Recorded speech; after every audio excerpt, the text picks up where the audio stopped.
And we should be good. Holla at your boys, Caboose World. Sorry for the reset. I have two of my friends here who are just basically just talking games, and some of the audio we were having was like so much enjoyable to include, so I just wanted to include it because while I'm playing Space Engineers, this is just a shit talk stream. We're just literally talking about whatever, whenever. And my friend Creative here was filling me in on the details of soon-to-come changes to Destiny. And oh, they've already implemented. They've already put it out. They've already put it out. Like I'm shit stunned at like that kind of. That is the shittiest thing to do to people that have been supporting. It's so shit.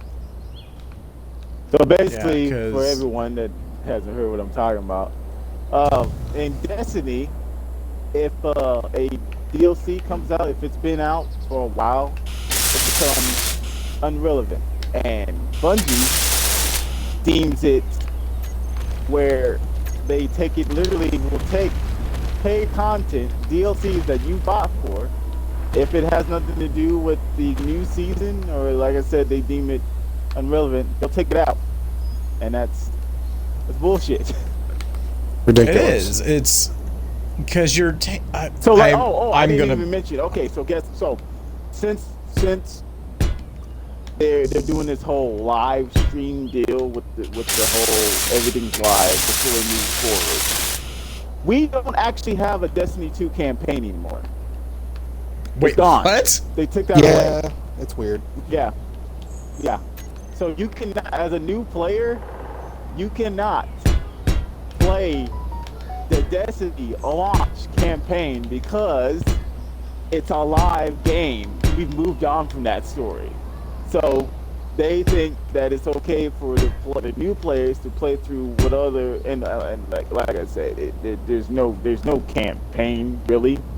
What kind of logic system are they fucking using? They've been doing it for a while, and it's been pissing us off. The OG players, like a lot of people, and I hate saying all this because I really like the game and I really want people to come and play the game. But I had to be fair to new players. And I have to be fair with myself. Like, you don't want to it's so wrong.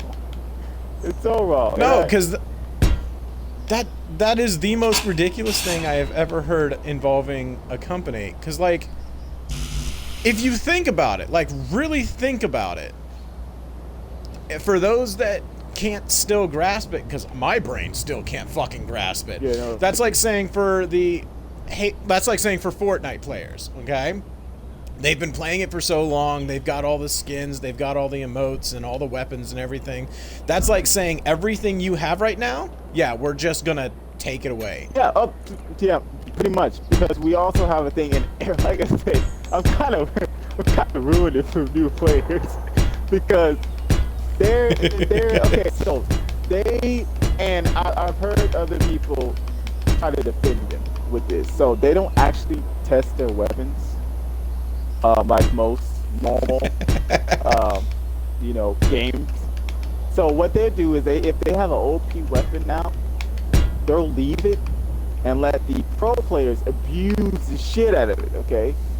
With us regular people that's trying to get it, we can never get it or whatnot because we're just getting our ass kicked.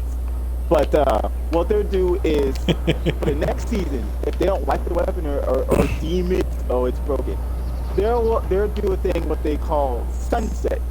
So sunsetting is where they'll make the weapon pretty much unusable, because in Destiny, to get your light up, the weapons have to be strong and light power.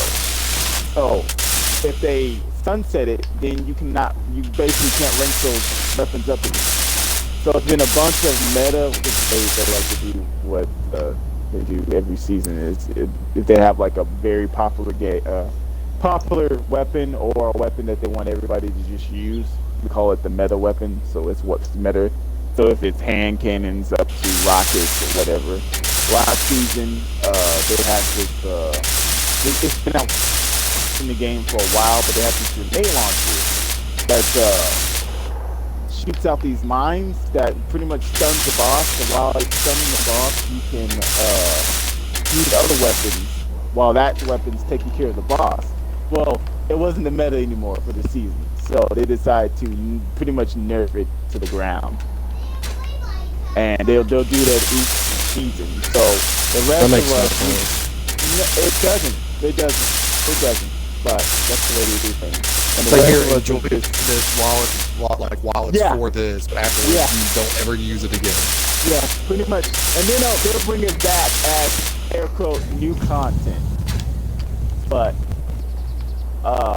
see, at that point, just make a third game. Leave everything the way it is. If you want to reset everybody, just make a new game. Did you really say that? No, of course they're not going to do it. Look at GTA. They've been milking that. But that's my point, though. GTA doesn't constantly pump out fucking downloadable content. You can download stuff for the game, but it's working for the game is working for them because they're like, oh, you guys want new content? We're just gonna fucking put it out there because we know you're gonna play it. Yeah. But if the moment that a game starts charging a massive amount of DLC, they know people are going to buy it, but they also know people are going to hate it. Mm-hmm. When it gets to the point where they're not making money off it anymore, they just make a new game. What Destiny is doing is they're not making a new game. They're doing the process of making a new game for a game that people have already played. That's like putting in 6 years of gameplay content. Like, okay, that's like the quality of what you were telling me with Destiny, where every season they reset everybody, so you're basically starting out as a noob. So if you want to be powerful, you have to grind the game. Right.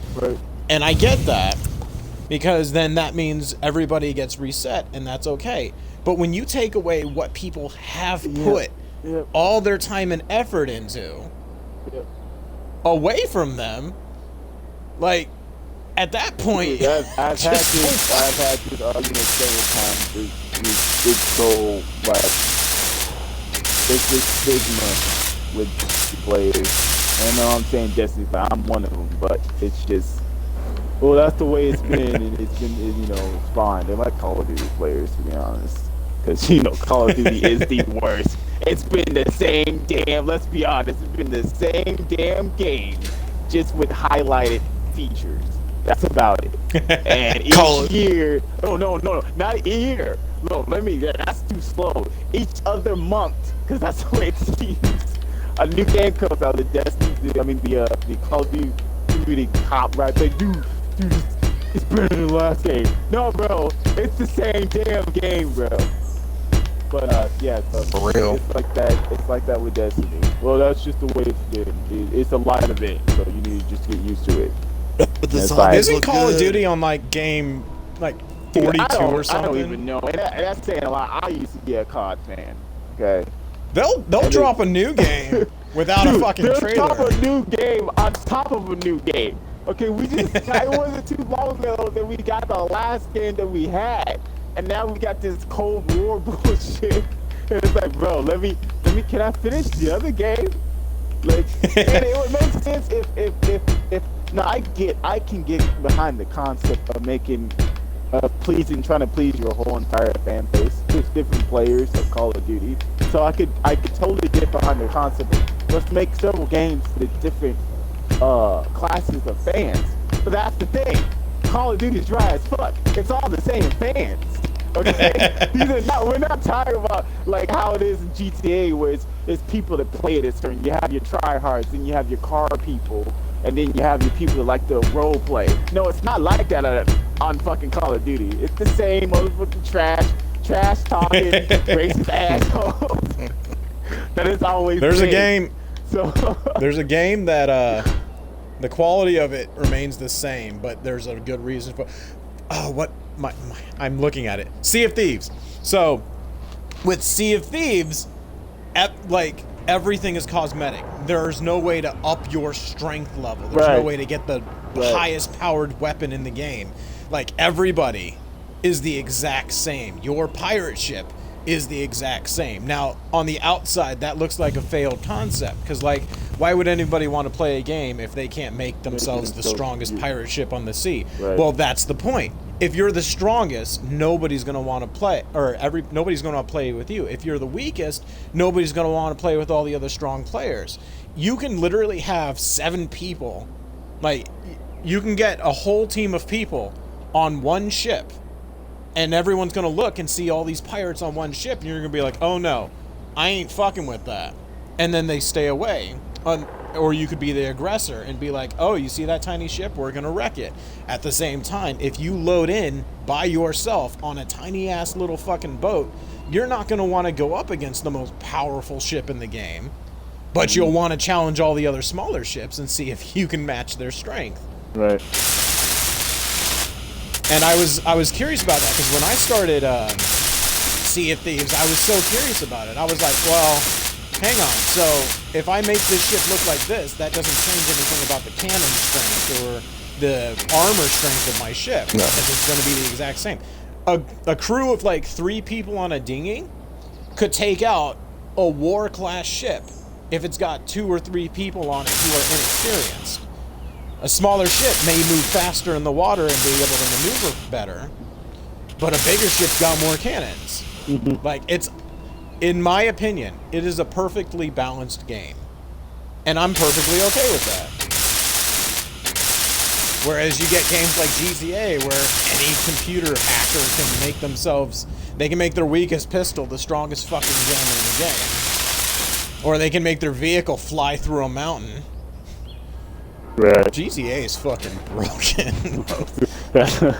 I feel like that's the point now. This is just broken. You either have a lot of money and do that asshole, or just say fuck it, I'm gonna mock the fuck out of the game. Cause keep in mind, that's never there. That was never gonna go. Maybe it was at one point, but when it comes to getting into modding, they don't give a fuck. They just don't want you fucking. Like if you make money and modding, that's when they'll fuck you over. They're like, no. You need to pay for star cards, buddy. We don't care if you go through the match. Just pay for star cards.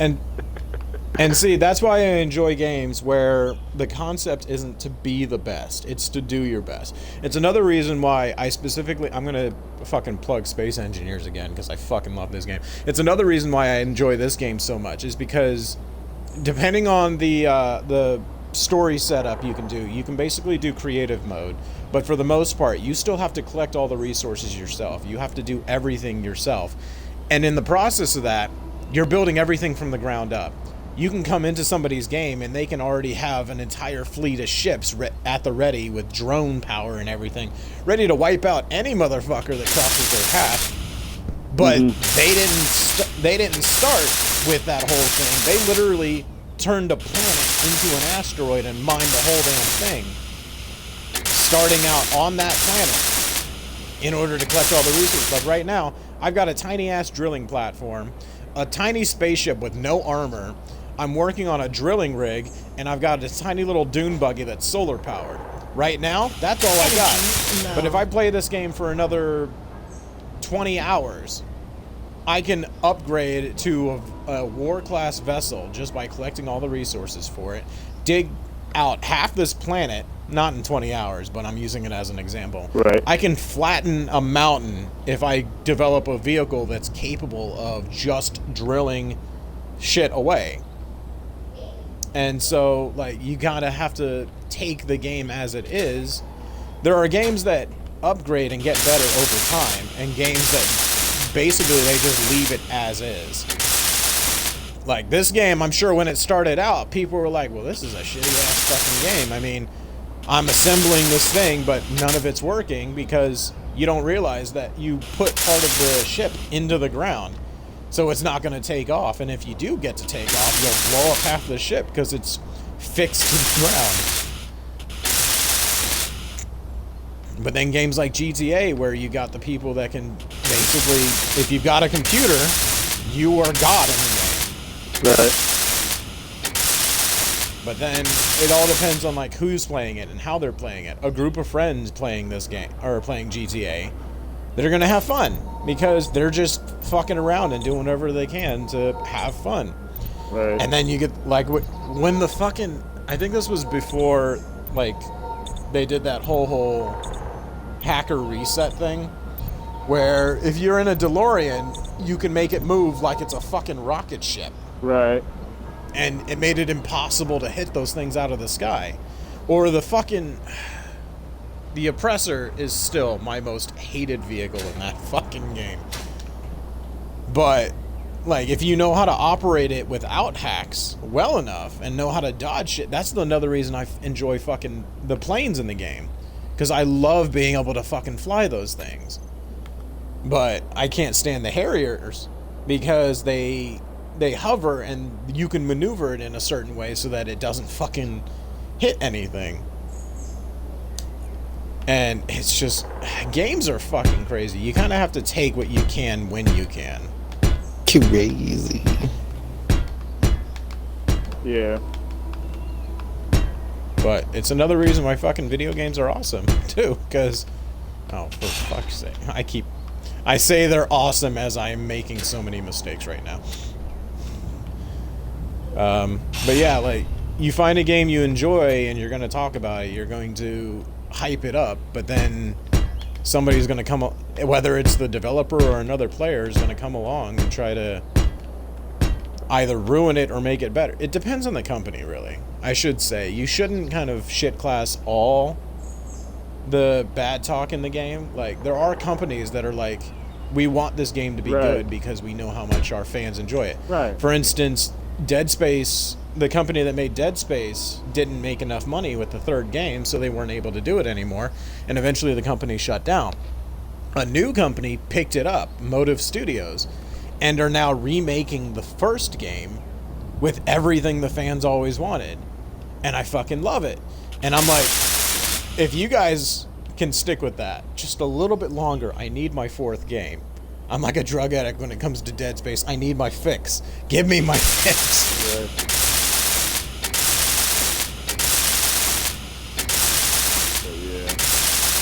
So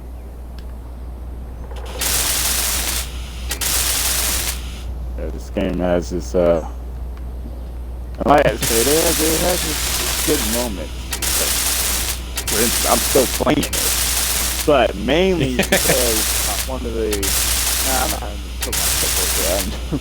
I am not a pro at this game, but I know what I'm doing. It's one of those, you know what you're doing, you can get away with not having to do a bunch of crazy shit and buy a bunch of shit. Right. But and it's like, what was I gonna say about oh shit. I had it and then I fucking lost it. You said sometimes it'll frustrate you and you're still playing it. That's like with Among Us. When that game came out and everybody, like, unless you were on a Discord chat with people, it's so hard to communicate with people in game because nobody wants to use the chat system in it. So everybody is like, I'm just going to form a Discord party with all these people so that I can talk to them. Mm-hmm. I'm in a group of Discord party talkers. So every once in a while, we'll join together and we'll play a game. And I'll be like, okay, so yeah, this is a lot of fun, but I'm not going to play the game if I can't talk to people. Right. And there are people that get so shitty at games, and we've all had that moment where we're playing a game and you're like, oh, this game is the worst fucking thing I've ever played. I absolutely hate it. And then somebody's like, well, why are you still playing it? It's like, because I have to beat it. Yeah, exactly. I like it. The thing with there are concepts with me and Destiny is what people tend to forget, and I mean I don't blame them. They really haven't did a good job with letting you know that it is type of game. It's a fucking first-person RPG. Destiny is a RP fucking G, and not a lot of people know that.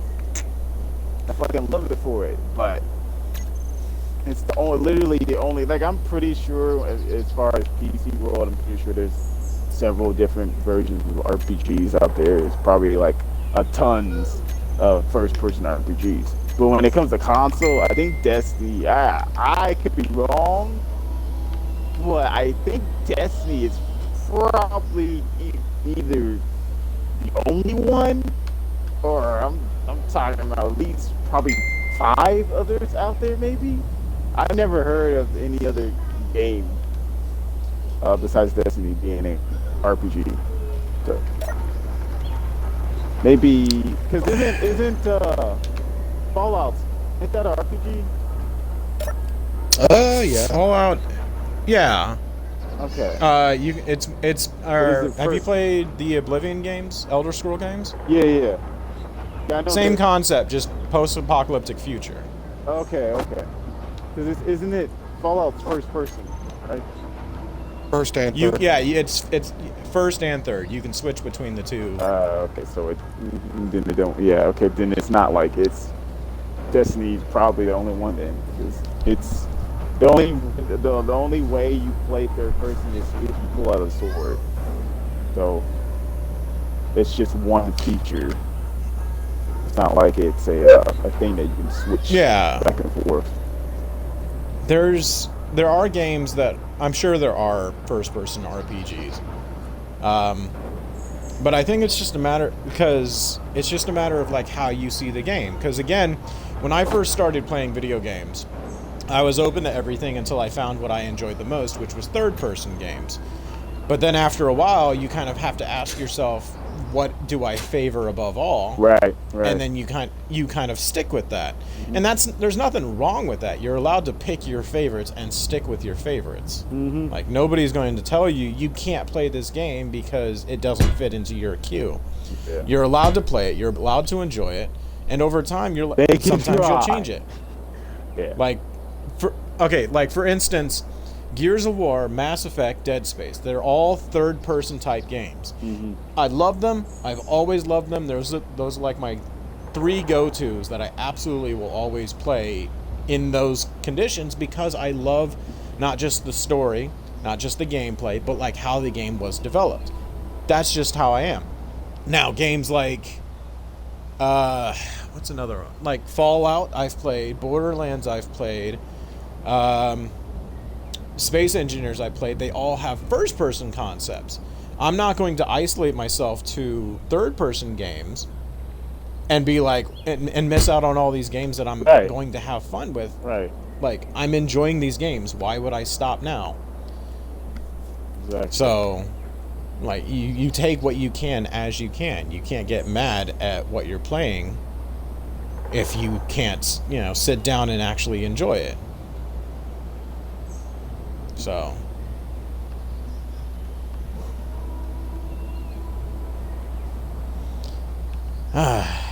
stuff and things.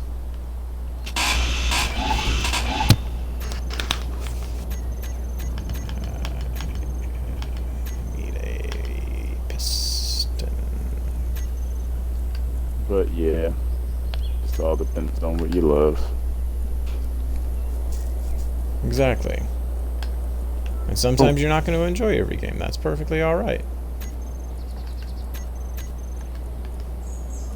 I'd love to meet the person that says you have to play this game because it fits into this quota. And I'm going to be like, fuck you. Yeah. There's a lot of them out there. And to those people, they're not real gamers. You can't they're be. not. Like, You just can't. the point of being a gamer is to be able to just sit down and enjoy something. Like, there's no reason why you have to play everything. There's no reason why you have to enjoy everything. Yeah. That's why I'm excited for you to play BioShock whenever you're able, because you're gonna really like it. I know you're gonna like it. Meteor storm And inbound. oh, there's another fucking meteor storm coming. Where's it at? Don't touch my shit.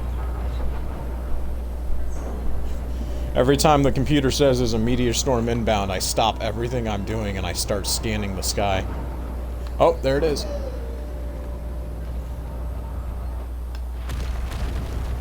Oh, that didn't land far.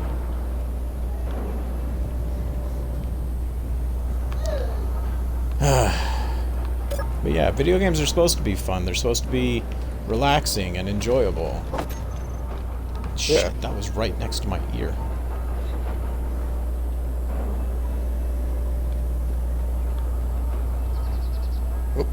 Wait, was that?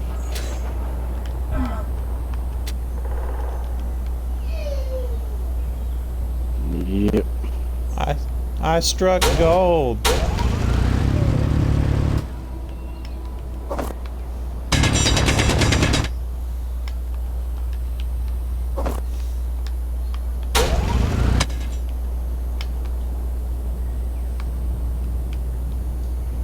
It took my gold.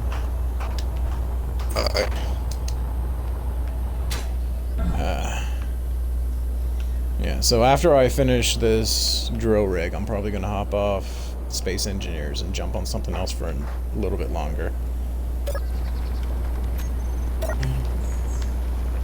Alright, cool. I'm leaving. I gotta leave at like 2 today. All right. I'm still debating. In that case, see Eternals. Have you guys seen it yet? I'm trying so hard to avoid spoilers for that. Apparently it did poorly. Yeah, I kind of trying to annoy people with that because Like some of the people that are are saying it did poorly are the same people that like The Last Jedi and Captain Marvel. So yeah, they said it did like probably just like a little like almost as bad as Thor 2 Yeah, or Thor 2. yeah. I don't know. I mean, I'm gonna say Maybe it it's the regardless. fan of me that's trying to fight it, because I've seen the trailers, and what they can't say is the cinematography and the graphics look fucking awesome. But I know I'm not one of those fans where, oh, just because it looks good, that means it's good. No, I know if the story's shit, then it's shit. But I kind of want to see it myself, because there's so much that went into that movie. I just can't imagine right now. Like, bro, really? Is it that? He can't be that bad. Now, me saying that, I could be leaving the theaters.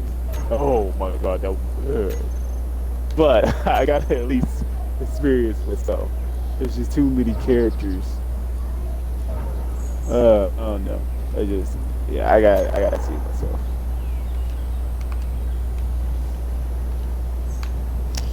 Yeah, there's what was I just about to say? So we were talking about movies that came out, avoiding spoilers. Hang on a sec.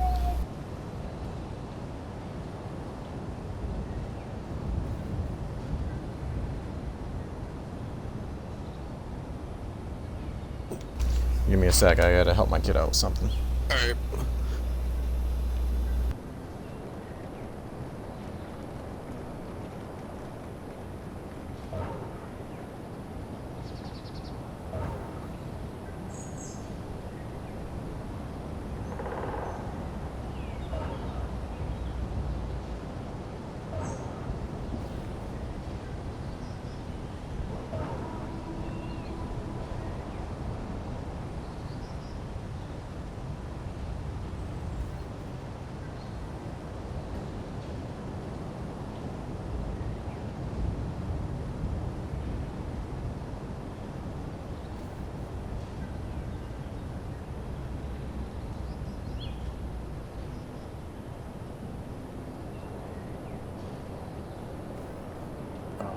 No.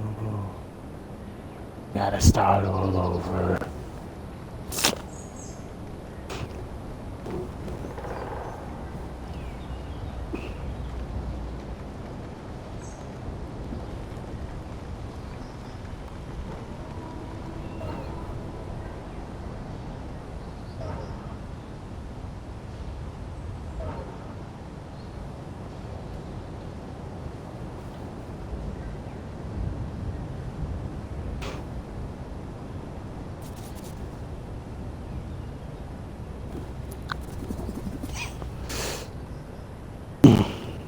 Alright, I'm back.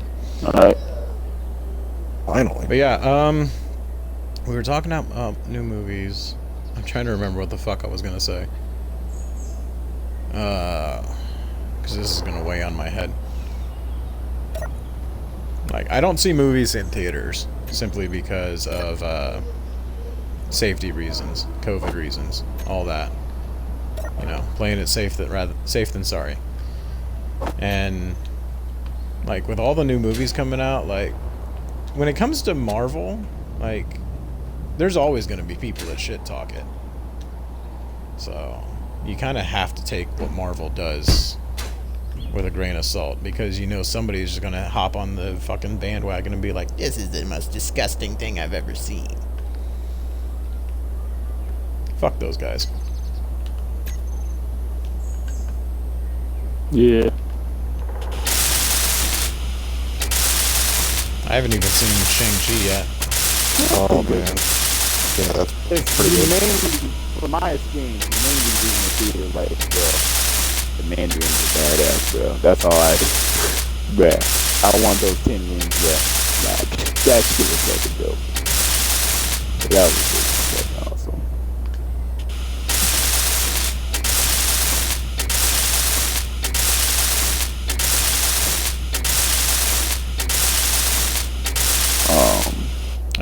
I did just see Venom though. Ooh, what you think about that?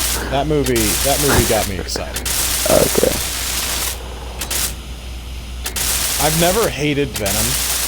Like, even when it was in Spider-Man 3, like, I was like, this is okay. It's tolerable, especially for, like, the genre of that Spider-Man. The design. But, like, to be fair, I would have loved to see Tobey Maguire go up against Tom Hardy's Venom. Heck yeah. Yo. Oh yeah. I'm gonna put sand in your eye. I'm gonna put dirt in your eye. You gonna cry, little Gobby? You primary Jane? Fucking Tobey Maguire was nuts.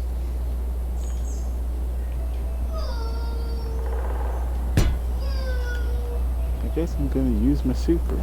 That's what I'm gonna have to do. I'm gonna have to use my super.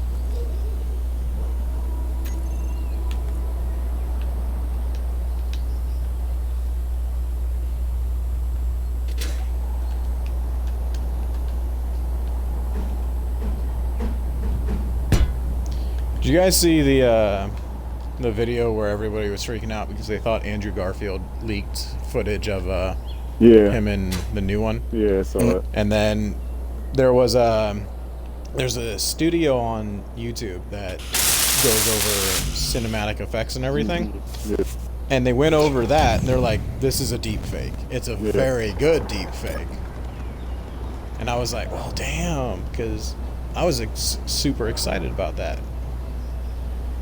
But at the same time, everyone is expecting Toby and Andrew to show up.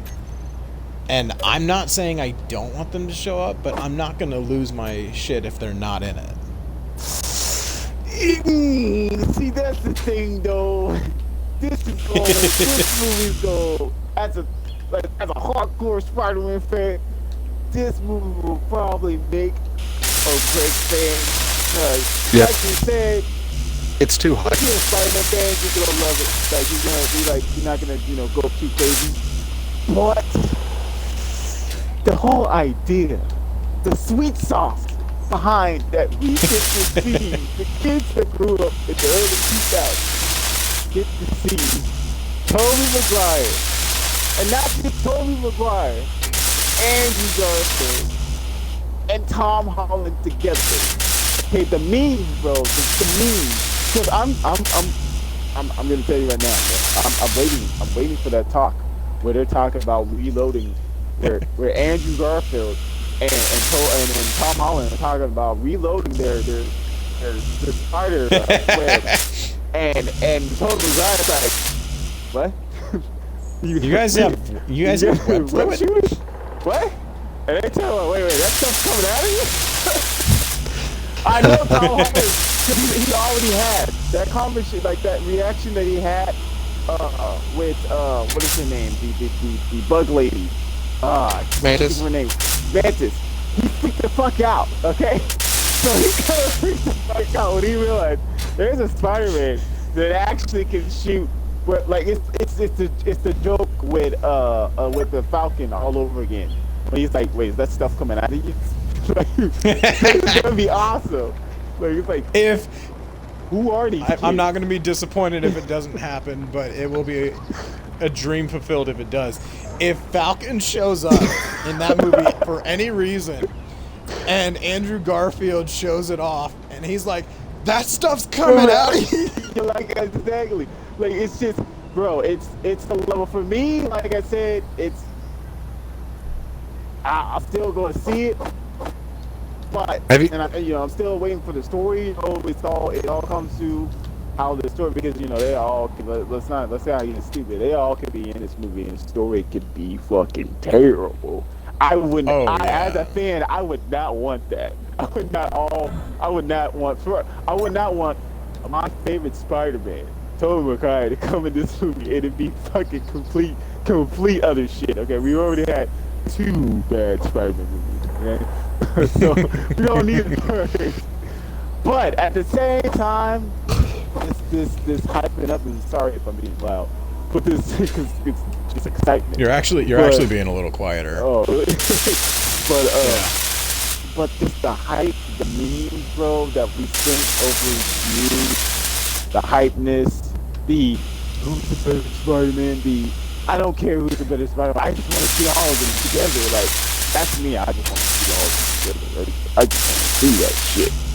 It's gonna be legendary. And at this point, like I said, it's gonna make or break Spider-Man. Because you have all these villains from the other movies, and you mean to tell me that you're not going to have the other Spider-Man? I don't know. Like I said, I'm not jumping, the gun or anything. I'm like, no, they're definitely in the movie.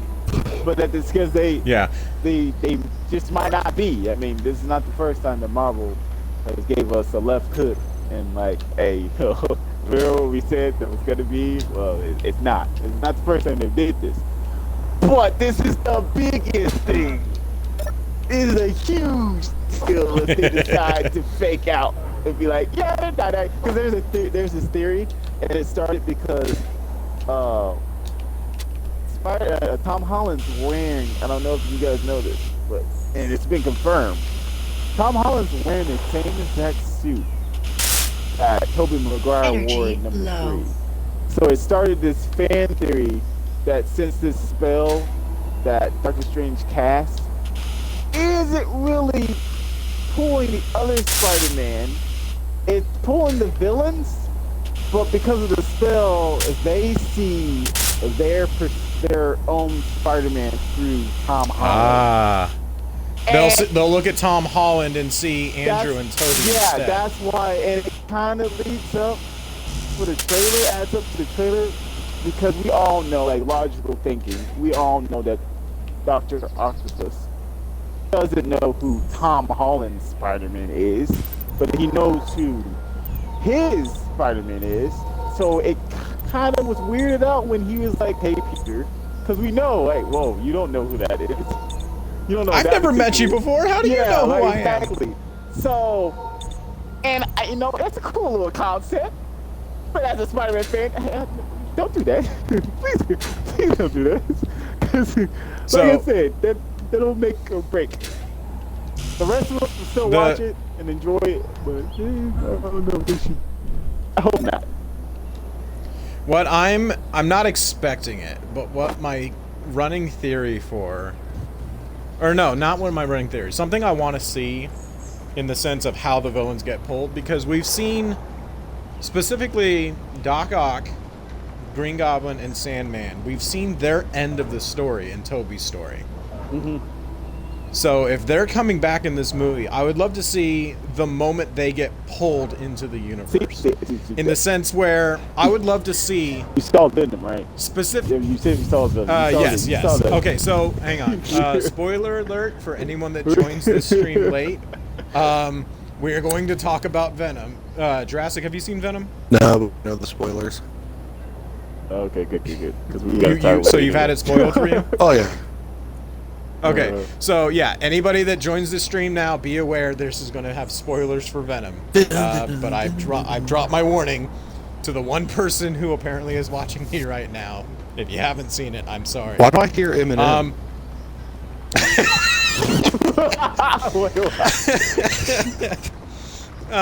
But no, so fucking Venom got pulled into the MCU. Finally. Like, it is confirmed. We've seen it. No. See, that had me like, oh my god. What had me at oh my god is as soon as he got pulled, he realized and recognized who Tom Holland's Spider-Man is. Exactly. That's where I was like, wait a minute, what? Venom looked at the TV and he's like, that guy. He fucking knew him. And then, I don't know if you've seen the new Morpheus trailer, but it also continues on the theory that it is just pulling. Okay. I know this. Let me go back. I know this is different universes, but please tell me you guys have watched the Crisis of Infinite on Infinite 2 Earths for the DC shows. You guys watch Flash and all of them? Yes. Okay, so in there, long story short, they saved the day, whoop-de-doop-de, blah blah, and they fused all the main shows in their own universes into one Earth, which is Prime. What do they call it? Prime Earth or some shit. Yeah, Prime. Earth Prime. And according to the Morpheus trailer, it seems that's what they're doing with the multiverse in the Spider-Man movies, because not only does he have MCU Vulture, but he has Tobey Maguire's Spider-Man as the poster on a wanted poster, and then he has Oscorp in there from Andrew Garfield, which hasn't even been confirmed. And then he makes a joke about there's a guy that he beats up, and the guy's like, "Who are you?" And he's like, "I'm Venom," and then turns around, "No, I'm just kidding." So it's like, wait a minute, so right?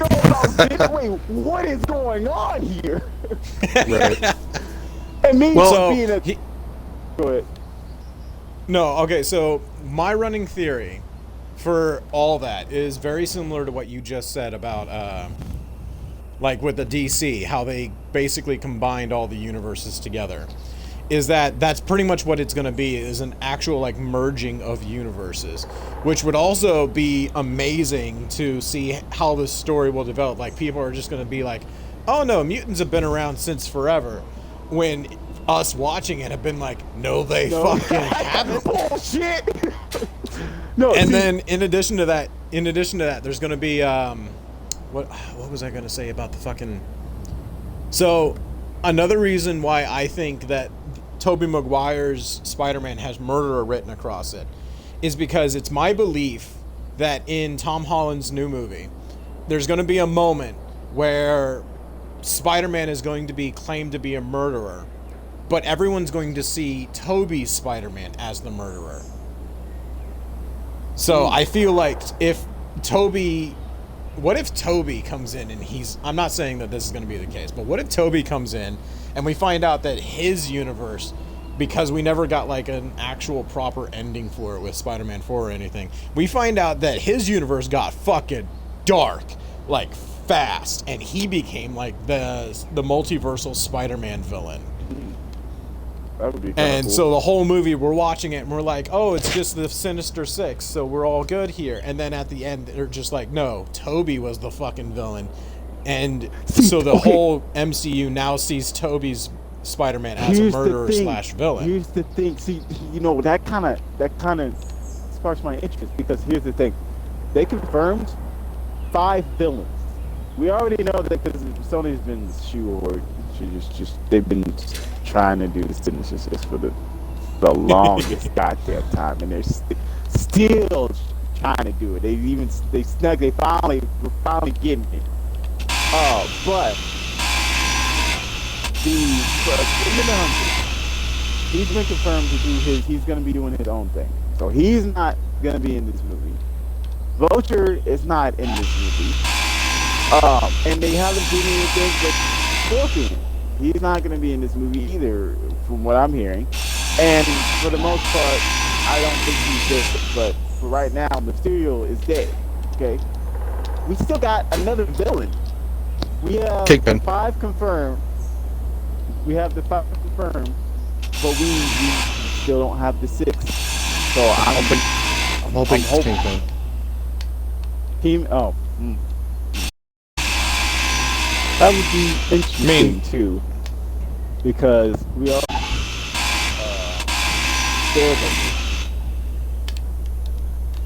wasn't. The only problem with that is why. Deadpool's the sixth. Fucking Ryan Reynolds shows up and he's like, "Hi guys, no, can I join your super secret boy band?" Yeah, that'd be pretty funny. If fucking Deadpool shows up in this movie, I'm gonna lose it. I'm gonna lose it at that moment. Like, Yeah. That would be and what awesome. sucks is because I'm not seeing it, because I won't be seeing it in theaters. It's gonna be so hard for me to avoid spoilers. Oh my god. for this it's gonna fucking be, time. bro. Next movie I fans think it is, and it has all that in it. Yeah, good luck. Good luck. Stay bro. off the internet. Stay though. Matter of fact, I'm gonna go dark for like straight. And then when I finally get it, I'm gonna be like, finally, I get to watch it. I And think then that one might be asshole's like, gonna I send know me you're a... doing, adulting, but I think at that point you might be, fuck it, this has to be something the family has to do. We gotta go see this movie, because Oh my God. it's gonna get spoiled. I It's know, gonna be 'cause so bad. there's that one friend on my Facebook page that's friends with Caboose, who does the Metroid cosplay. You know what I'm talking about, Caboose? Oh, yeah. You're will talking about Keegan. Yep, he Keegan. will spoil the movie on Facebook. I am so. He did I know that you're for. not talking about Keegan. Yeah, he did that for Star Wars. Yeah. The new, the first part of the new trilogy. The first movie, he spoiled it. Yep. Because I remember spoilers. that. Yeah, Spoilers. A certain character dies, and he posted a scene of that. He posted it out there. Bunch of people were pissed. I don't know. I haven't spoken with him in so long. I don't know if he's still doing shit like that. But even if he is, like... Okay, so not even him. Just people in general, okay? They have a knack of being the stupidest people on the fucking planet. Oh, it makes me so mad. Why would you post that? Like, Trying to get clout. when Venom dropped, and people got... Or before Venom dropped, when people got to see it early... They straight up said, if you're coming to see this movie, you are not allowed to talk about it. And nobody fucking listened. Tom Hardy was like, you people are fucking disgusting. Yeah. And I'm like, I understand how angry they are, but at this point in time in our history, you can't... People are stupid. They're just going to do whatever they want to do. Yeah. Despite the fact that they know it's going to piss people off. Like... People who pirate movies, like, I shouldn't be mad at them, and I kind of am, but, like, I would rather spend FBI money hunting down people that spoil movies for other people Right. than I would for people. People pirate, yeah, dude. If I'm going to spend money hunting somebody down for piracy or anything, it's going to be because somebody walked into fucking Star Wars 1987 and came out saying, I can't believe that, spoiler alert, Darth Vader was Luke's father. Or Han Solo got got by his own How hard son. is it for somebody to say, spoiler alert, for the next 10 minutes of this movie? 3, 2, 1. If you're not gone after that, I fucking get it. Some people Yes. do that, You though, either- and I appreciate that. But it's like the people who just drop it like immediately, and you're just like, what? What? Why didn't you tell me it was a spoiler? Like, I didn't know that Like- Vader was Luke's father. I didn't know that at all. Like, why would you do that? Okay, you said that in normal tone at first, and I was about to be like, Jurassic, what the fuck is wrong with you? No, no. I straight up thought you didn't know. I was gonna be like, you know that movie's been out since before I was born, right? Right, but there's people who still go spoilers when you say that. It's like, Of oh, course, you haven't like- seen it yet. But yeah, it's There's a Like, certain and time it's the period same. before you spoil Okay, so something. with TV shows, it's a different qualification. I get it if people want to talk about it, want to spoil it. Wait until the fucking weekend is over, at least. Like, wait 1 or 2 weeks before you start talking about it online. Like, because I've seen people that they have channels where they do reviews or they do watch parties or something, so it's going to end up on the internet. But they announce way beforehand, you know, we're going to be watching this. We're going to be talking about this. So be aware that this is going to have heavy spoilers. Yep. I get that. But it's the people like, okay, so my wife got me into the show called Ladybug. Don't know if you know it, but I'm going to talk about it for a second. The story has been getting so fucking intense that I'm pretty sure it's not a kid's show anymore. The whole plot is one girl is a superhero, one boy is a superhero. The girl likes the boy out of superhero, but the boy likes the girl in superhero. And they don't know it because they're supposed to keep their identities a secret. Anyway, plot's going on, story's going on. The show comes out in several countries before it comes out in America. So most people in America have to find it online to watch it. Right. And read subtitles. So that show gets spoiled sometimes. But it's when somebody watches it and then not an hour after it's come out, they've already dropped a video on YouTube explaining the spoiler for the episode. And they'll drop the spoiler in the thumbnail. Right, yeah. So that before you've even had a chance to even process what's happening in this show, it's right there in front of you. Yeah, and I'm just like, why? They even do that. It's kind of side note, but they even do that on with trailers. Because you remember when I don't know if that was your experience, but back when we didn't know if Spider-Man was in the Civil War movie, that last trailer, he was in the thumbnail. We were like, bro, why? Why? Right. Exactly. They could have kept that secret. Everybody would have been Exactly. shocked. I know, right? Like, the biggest BS moment I've had when it comes to stuff like that, specifically, is like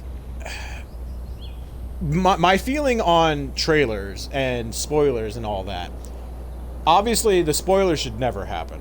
Let people enjoy it. I don't think anyone should talk about movies at least a month before or after it's come out, and TV shows at least a week and a half to 2 weeks. But I made this stance very firm. Like, I even straight up, I don't know if I talked about it online or not, but my feeling when it comes to like spoilers online is, or trailers online, is trailers shouldn't give us anything. I firmly believe trailers should give us absolutely zero fucking detail on everything.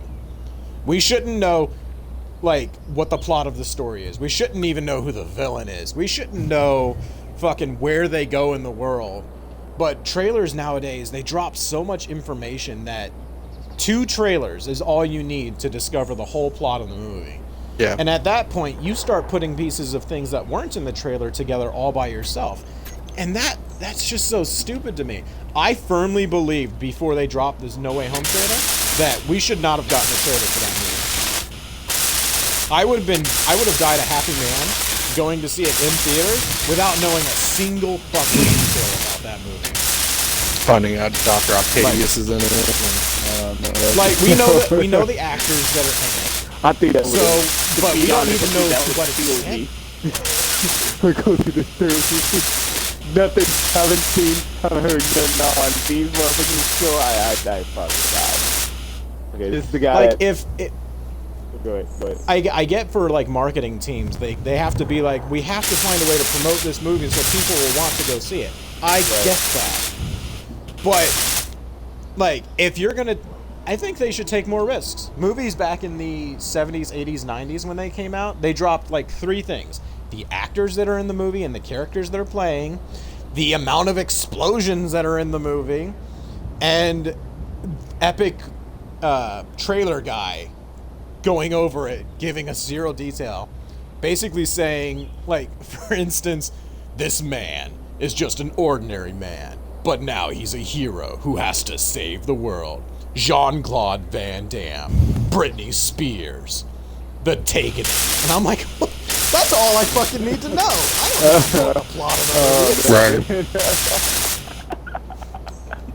Like, I'm like, right now, what I just said, I would go see that movie just for shits and giggles. My biggest problem when it comes to that, to go on what you're talking about, is these teaser trailers nowadays. They're like 2 to 3 minutes. And it's like, that's not a teaser trailer. Like, I thought back in the day, Transformers, they were good at it. Where it was like 10 seconds, basically. And if that's a teaser, you can see bits and pieces. It's like, yeah, now they're like I said, 3 minutes. They're like fucking Michael Jackson videos. They tell the whole entire story plot. It's like, bro, I don't even need to see the movie now. Oh, real quick, happy N7 day. What was that? Happy N7 day. Oh, happy N7 day. I completely forgot about it.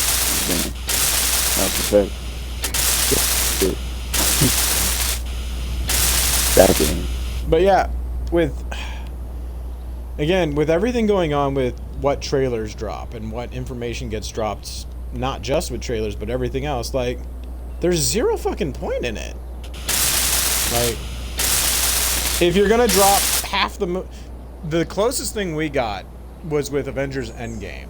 They showed us clips from the first 15-20 minutes of the movie, Right. and gave us zero information about, like, the time travel aspect or the final battle aspect. We didn't even know how involved Thanos was going to be in this movie. Yeah, it should be like And that. on top of that, half the content from the trailer wasn't even in the movie. Right. Yeah, was a wonderful. Like, the whole time, Fake we're out. sitting here thinking Thor's going to be ripped the whole fight. The next time he sees Thanos, he's going to tear him a new one. Yep, rocking a dad And then bod. 20 minutes into the movie, Thor's dealing with fucking depression and is 600 pounds overweight. Yeah.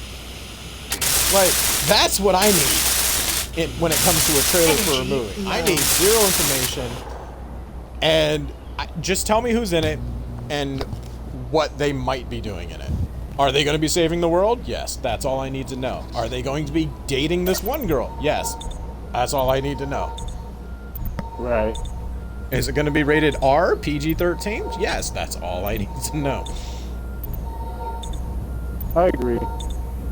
But some of these ads and stuff, because it's not even the thing where it's just the trailers anymore. There's the TV trailer, which is 3 minutes. There's the, I don't know, the cool trailer, I guess, and then there's the shorter trailer. But on top of that, there's these ads that pretty much show shit that we shouldn't even see until we see the damn movie. So that's like you say, this is ridiculous. But yeah. Exactly. Like, with everything going on nowadays, like, I want a little bit more mystery and excitement. I'm going to drop a concept, because I'm not a movie director, and I never will be one, because it makes me sad, but I'm going to drop a concept with you guys, and I wish that I could fucking pull it off, because I feel like this is one of my greatest ideas I've ever come up with. So, my concept, I want to make a monster movie. Okay. That covers fictional or even real monsters, depending on what you believe, that exist in this world. And it starts out with one movie about small-time monster. Let's say Loch Ness Monster. Okay. I say small-time because the scale gets bigger. But we start with the Loch Ness Monster. They're investigating it. The first movie drops where all we know is that this group of scientists are going to go search for the Loch Ness Monster. Action ensues. Loch Ness Monster turns out to be a scary monster. They beat it in the end, and then the end or mid-credit trailer for it, or mid-credit scene, would be literally like they're studying the Loch Ness Monster, and they're like, we're showing signs of DNA that we already have on file. And they're like, what do you mean we have on file? This is the first monster we've come across. And then they drop like, oh no, you're now a part of fucking Monarch for the secret organization of monsters that we've discovered. And you're only scratching the surface. So like the next Monsterverse, movie, but more in depth. yeah, kind of like the Monsterverse. But here's where it gets bigger. So we start seeing the DNA of monsters that are all linked together through one base monster.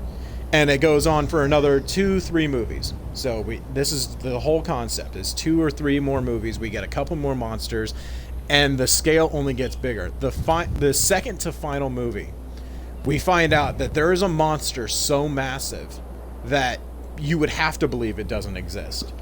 And then again, the trailer would drop zero concept as to what the monster actually is. When we finally see it, like, the whole premise in the movie is they get dropped into this chasm that's deep underwater. And then they look around and they're like, all right, so we're in this giant cave. What am I supposed to be looking for? And they're like, this isn't a cave. This is the body. we found the World Serpent. Ooh, The creature from fucking mythology, from Greek myth, or is it? It's not Greek. It's Norse mythology. Yeah, we found the World Serpent. It's dead. It's been dead for a long time.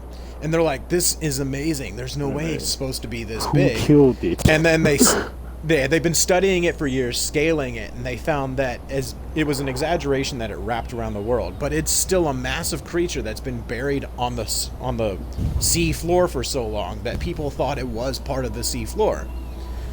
And they're like, we've been studying it even further, and we found something else out that's even more terrifying. This is not the base monster. And the end of that movie shows that Cthulhu was the base monster. Oh no. And then that leads into a whole apocalyptic situation where these fuckers thought that they wanted to just study monsters, and they ended up waking Cthulhu up. Yeah, I'm typing out an email about this and sending it to a director to get rights reserved. You're gonna have fucking Warner Brothers steal my idea. We need everybody on this. I want the skill set of Nolan. I want the craziness explosion of Michael Bay. Okay, we need. You seen that movie Underwater, haven't you? Yeah, I haven't seen it yet. I want to see it. You should, because that's all. It's not quite the premise, but like near the end, it's basically like that. Yeah, it's pretty much your plot. Yeah, no, I will probably watch it here within the next few days or so. Yeah, I haven't been able to just. But no, like again, really the whole concept is you don't know what's going into the next thing. It's like with Iron Man 1. We didn't know it was going to lead into an Avengers movie. So we just knew it was fucking Iron Man. Basically, it's going to be like this whole like hunt and like search for all these cryptids and like mythical monsters until we reach V1. Okay, I have a Exactly. Okay. Yeah. The main character needs to be somebody that can lead us through this journey. The best man for the job is Nicolas Cage. We need Nicolas Cage. Elon Musk. I would absolutely, if I were a director of this movie, you know damn well Nicolas Cage would be the head of the fucking corporation. He's going to be like, we're going to steal the Declaration of the Independence. Exactly, dude, exactly. Yeah, that's It's like, what? No, we're not doing that. We're going to steal. No, you just made me. Oh. So Nicolas Cage is basically Nick Fury of this universe. Okay? but, okay, and hear me out. What? Bruce Campbell is the Iron Man of this universe. Oh my god. Bruce Campbell. He's the whole fucking basis, and then he's like, this reminds me of a book I once read. And everyone in the theater is just like, I'm sorry, what? Oh, I hate that I'm not a fucking movie director. Like, there's real sightings of these creatures around the world, but we plot like fake sightings out there, so people just think it's fake. And the funny thing is, I feel like this is a Nicolas Cage movie. I want to see this. I want to see this. All this shit that he's made, I can totally. You want to get some money? Yeah, let's do it. Now, if you want to be serious and have a serious actor for this type of chase and dramatic and mystery, you need somebody like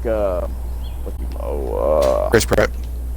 Chris Pratt. Fuck no. Fuck no. Better. No. You want this to be action packed? Okay. Well, you need. Why am I? Oh, I'm looking at his face, but I can't think of his name.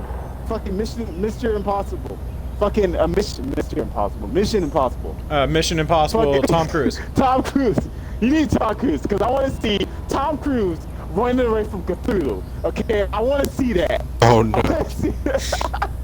No, you need Vin Diesel. I'm gonna draw that fucking picture. It's just gonna be Tom Cruise standing on a cliff in front of fucking Cthulhu. You know what, bro? You know what?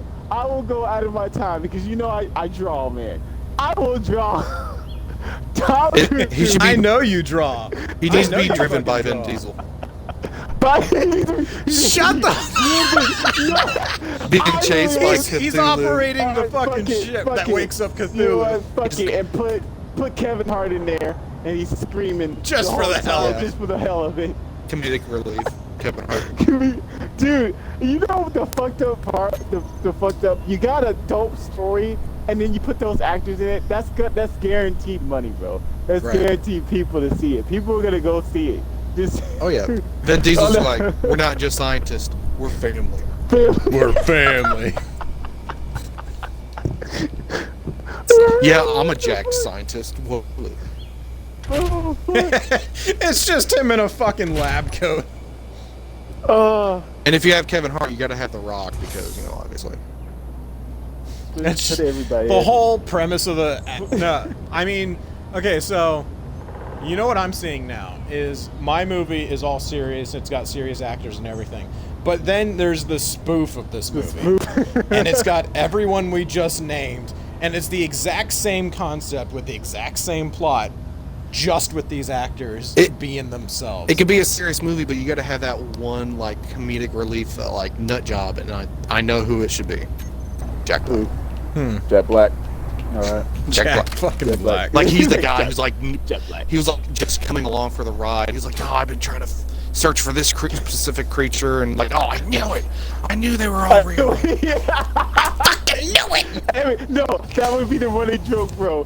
Every time that, because you basically saying that all this stuff is escalating. It's like you go from a Loch Ness monster to fucking Chucky.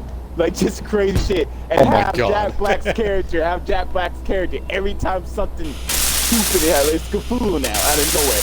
I knew it.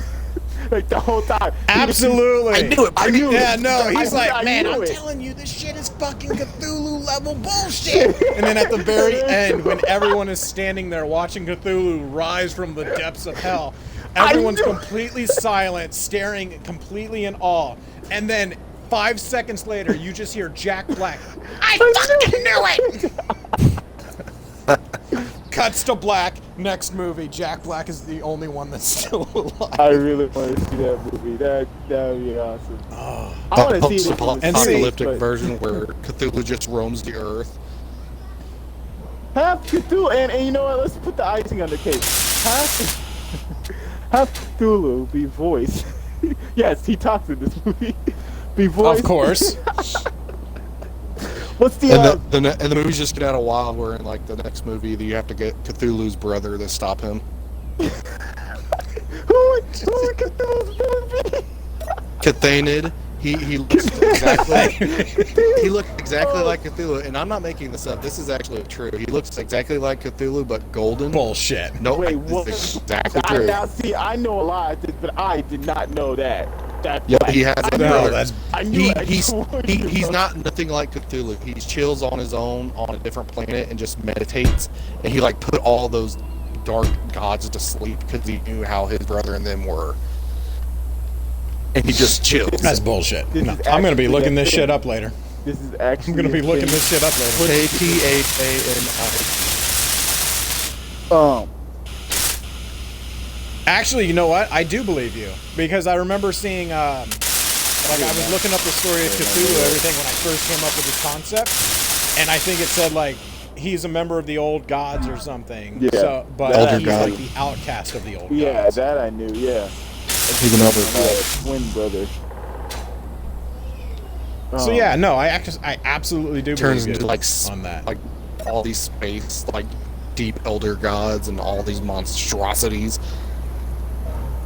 Okay, well then the giant turtle from the The It world turtle. series, yeah, it has The to be in the this world movie. turtle, yeah. Matter of fact, you know what? Fuck it, put Shinron in this movie. Just anytime some monster or anything Dude, has I been can mentioned totally in see it media. now. Jack Black's character and fucking Nicolas Cage, we have to get the Dragon Balls. fucking Kevin No. Hart. The dragon, what? I'm getting Tell me we gotta get some Dragon Balls? I ain't going anywhere near that shit. They gotta be fucking massive.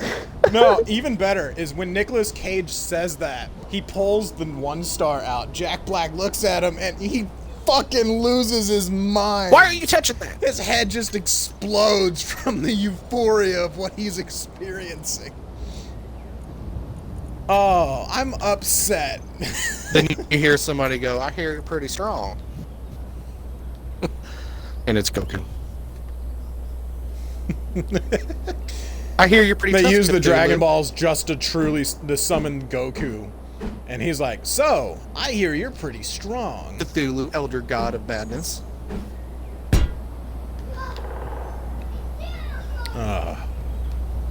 Why can't I make stuff real? Can I just have like 100?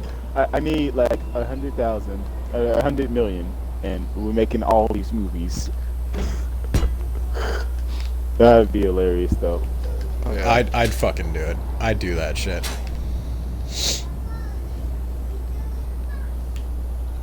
It'd have to be like some kind of psychological horror movie, because I think that's what Cthulhu is known for, is like being like driving people crazy and stuff. Well, see, that's the thing. Remember, you said it starts out normal monkey movie and then it escalates. So it's like each movie, like it slightly gets like, that's crazy. why I said like, it would be. Yeah, that's why I said it'd be funny for Jack Black's character. Each time a new monster comes up, he's like, I knew it. I knew it was. But then you got the cult of Cthulhu you got to deal with. So, like, they're like the bad guy, but they're like an unnamed organization that you don't know about. Movie, though? Like, every monster movie has to have a human villain. Like some person that's trying to. It had to be use the power. leader of this like evil organization that's like trying to like find the original Who's the being. actor? See, Who's the actor? okay, so the spoof version, I've already got it lined out. I'm trying to think of a serious version. So for the spoof of this movie, Ariana Grande is the lead villain. Oh my Why? God. Because why the fuck That not? is so racist. There'd be no God. other legit reason to do it other than just to fuck with people. We think that it's gonna be somebody like Liam Neeson or something, and at the very end she takes the hood off.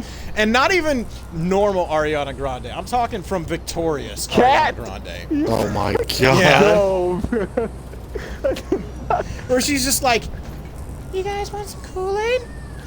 No, it's her whole plot is because I don't know if you remember those that show real good, but she had a bibble fetish. That stuff that she used to eat, I think it was like popcorn or whatever, but in the show somebody dropped her bibble and she's been mad about it ever since. This is Oh why no. she's doing all This is the outcome. This is the outcome. Oh, but who would be the serious? I just wanted it back. Who would be the serious actor though? Serious villain. That's what I'm trying to piece together. Like Charles the Dance. perfect, Charles. the perfect villain. Like Charles Dance would make a good villain for this.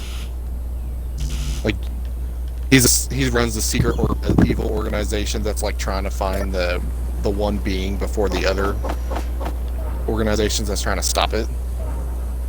Then it comes to find out, oh, it's the cult of Cthulhu.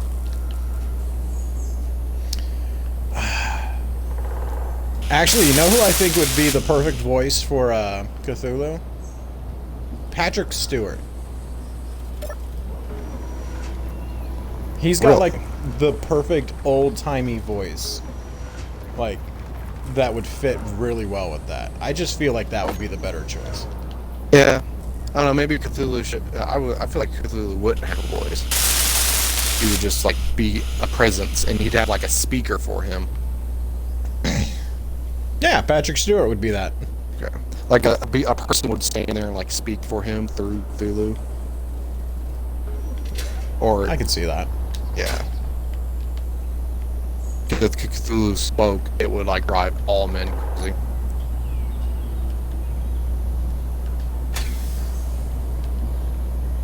Our Alright. minds couldn't comprehend it, and we would be driven mad and eventually die.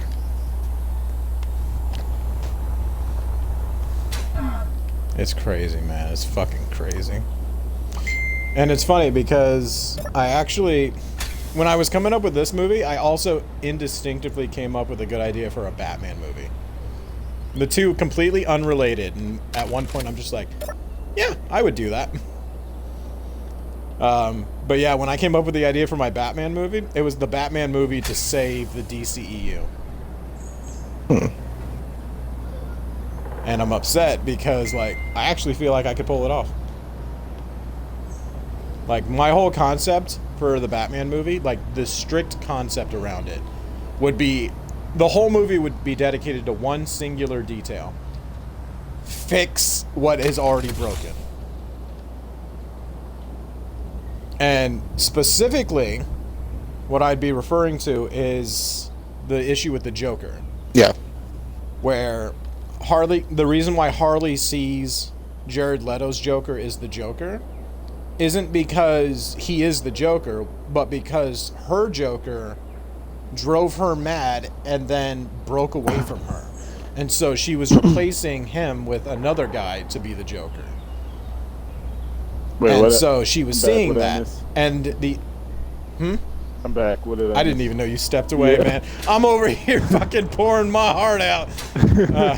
Oh, shit. No, we were talking a little bit more about the monster movie, and then I was like, I came up with a concept for a Batman movie that would fix most of the DCEU. At the same time that I was doing the monster movie idea. And the concept for it was, it fixes the issue with the Joker that leads into more fixes later down the line. But the big issue is that Harley Quinn sees the Joker, Jared Leto's Joker, as her pudding. But what we don't realize, or what she doesn't realize, is that's not the Joker. Oh, hang on, shit, I just dropped all my stuff. Fuck. Oh, fuck. Everything's falling. It's okay, bud. Hang on. I'm falling and I can't get up. No, you didn't drop it, bud. I dropped it. You know what? I realized that's not in your movie. That needs to be in your movie. Okay. It needs Ryan Reynolds. Ryan Reynolds needs to be in Oh, that yeah. movie. Maybe he's And the he's the voice of love Cthulhu. interest, Ryan Reynolds. Maybe he's Cthulhu. The hot one, Ryan Reynolds. So yeah, so my concept for the Batman movie. Harley sees the Joker as the Joker. It's not really the Joker. It takes Batman to convince her that it's not. Because while the Jared Leto Joker's been in lockup, there's been a series of crimes that only make sense for the Joker. So this is how he recruits Harley to be sort of an anti-hero / good guy. Because Batman's trying to break Harley's sense of being so that she sees that it's not the Joker. So she spends the whole movie trying to piece together herself who the Joker really is. And in the end is when we get the big reveal who the real Joker is. But in the process of that, Harley discovers that, you know, he never really did care for her. The whole, kind of like fixing the whole concept with Harley and the Joker. Yeah. But then that leads into a more serious DCEU that would have further fixed more of the characters that everybody's been having issues with. A Batman movie I wouldn't mind watching would be when he found out about there's more than one Joker. Because in like the comic books, he sat in this chair and he asked who the Joker is, and the chair was like, "There's multiple." Yeah, they need. I feel like they should like go into that. Yeah, they need to just go ahead and do that, to be honest, because that way we can. I think that would really be cool. I think that would be really cool because. Go ahead. Because in one of the animated Batman movies, they say who the Joker is. Like it was like, oh, he's this comedian stuff. But this story with 3 different Jokers, that would be really interesting to find out. Or like you're talking about the Killing Joke. The Killing Joke, yeah, but like this movie would be like talking about like be like, totally different. It's like what it's basically saying is there has never only been one Joker. There has always been more than one. Yeah. Basically, it's like trying to figure out who they are and how many, and it turns out, and like instead of just like 3, it's like a lot of people. And not even a cloning situation, like it probably would have been in that sense. It's just like multiple It's literally, yeah. Because I feel like if you're going to come up with a movie like that, don't use the cloning concept. Oh no, that's weak. Too often people use the cloning concept, and it's like, that's absolutely not true. And like you're wrong. They don't even know who each other are, and they just kind of like, oh, there's another Joker, and they just kind of let it happen while they're like resting or planning their next thing. They just kind of let other Jokers do their own thing, like do their own stuff while they're planning for their own stuff. And it's like, so then who's the original Joker? And like, yeah. plot twist, that guy died a long time ago, and these are all just like, just random people. Yeah. He actually died in the chemical vat, and these guys are like honoring him by doing it or something. That would be really crazy. That Batman just gets beat up. Hang on a second. I am in the process of doing more drilling. This is going to end very badly. It's going to end with an explosion. Oh, what's her name from Twilight? The chick who plays Twilight. Who plays the Twilight? Kristen Stewart. Yep, she's in Underwater.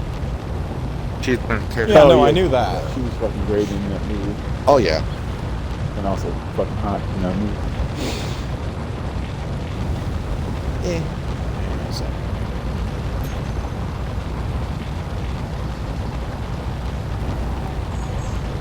Like that Alright. was terrifying me reading that movie. Oh, heck yeah. Not a fan of the water anymore. Oh, especially the ocean like that, yeah. Oh, the deep. That's the scariest. We doing all this space Meteor for storm we need. inbound. No, we don't need to be, but I want to, yeah, because there's still some shit that we are just now discovering. I saw a thing, the meme where he's like staring into the camera with the creepy music. It's when the first person to land on Mars steps out the rover and accidentally kicks aside a human skull.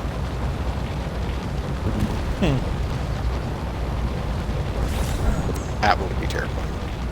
Find human skeletons on Mars. We're not the first ones here. Well, there's a theory that we came from Mars, and like when Mars was dying, we came to Earth. I mean, there's also a concept that humans are actually the aliens that killed the dinosaurs. So. Hopefully. All right, well, I gotta get a hop off here and get doing stuff. So, Alright. All right, man. I'll Good catch you guys chatting. later. You too. Yeah, sounds good, man. You need to come with a podcast. What was that? So you need to make a podcast.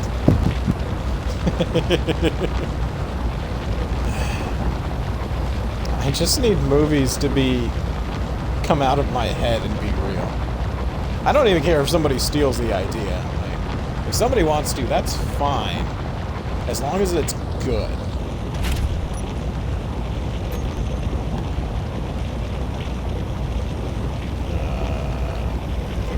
That's.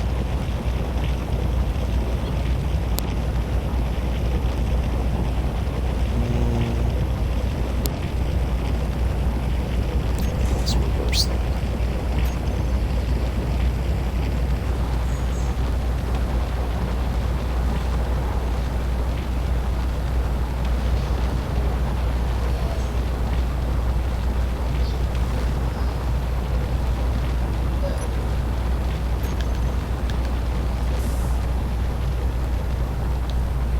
And turn the drills off.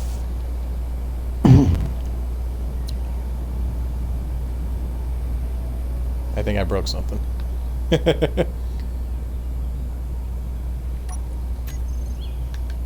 Why isn't this working?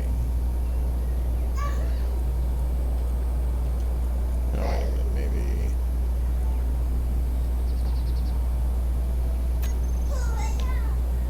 Oh no, it's still going up. Okay.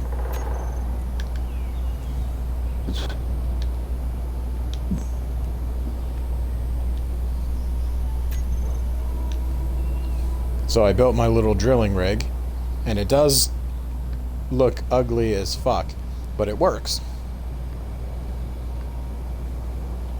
Like I was saying before, I think I'm going to have problems getting it around. Plus, I also didn't do something right, and now I have to go back and fix it. I was supposed to, supposed to fully extend half the pistons before I started, and I didn't, so now I gotta go back and edit everything all over again. Gotcha. Oh, please don't topple over. Drive this thing to the top of a mountain.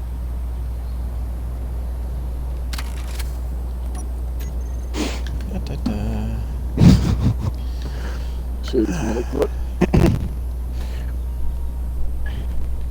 But yeah, man, like, I think about movies a lot. Like, I want to make movies. And not even in the sense of just being like, I want to be a director. I just want to make the shit that I think of, because sometimes it's actually pretty good. Right.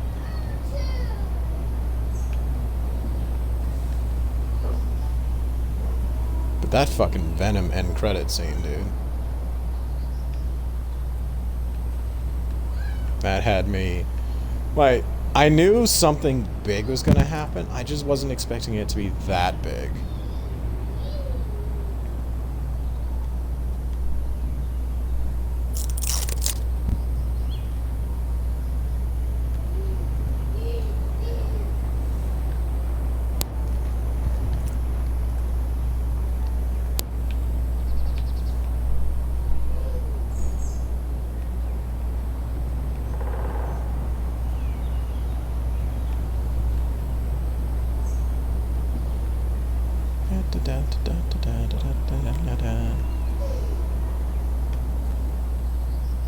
Oh, almost drove into a hole.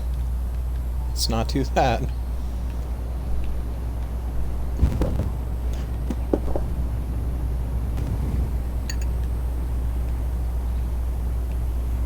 What you eating? Chicken wings. Yum.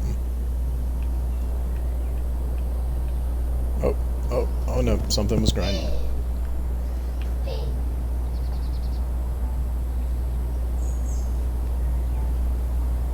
Oh, that's not good.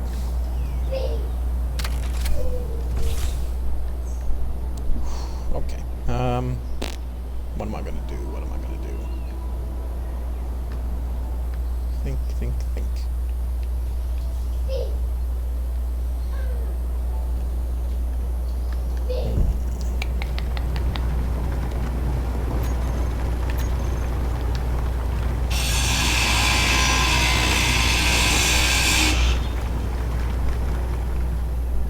If I make a platform that's down here.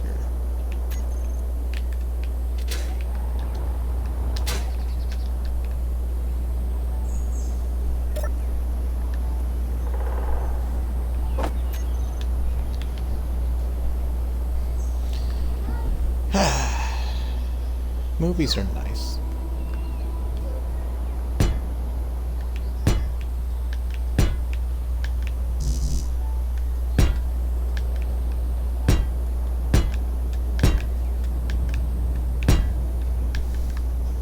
Did you end up liking Back for Blood?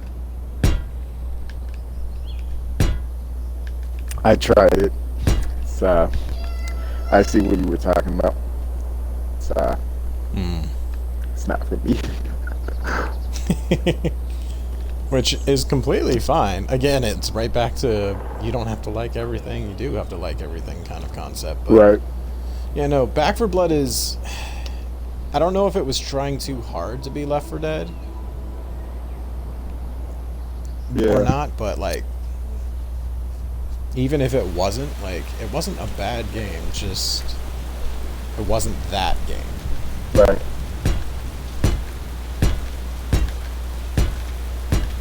Yeah.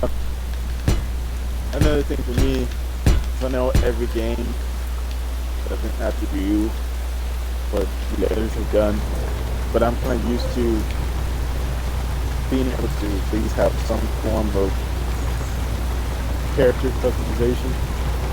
And I'm not really a fan of those you were forced to pick a character because somebody has chosen a certain character.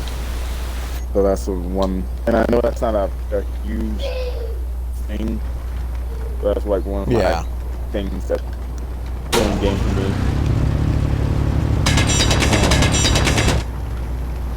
But yeah, overall, some of the mechanics wasn't really cool. Yeah, because for me, the more character customization, the better I feel. Let's go. Because I want to feel like I'm actually a part of the game, so I'll give other games a chance, and I'm not complaining if I can't create a character. Right. But like, the more customization to a game, the larger scale of the game, the more customization to the game. Like, there's a few details that I absolutely need to have, but not necessarily have to have. If that makes any sense. Yeah.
Hear my kid in the next room going crazy over these games.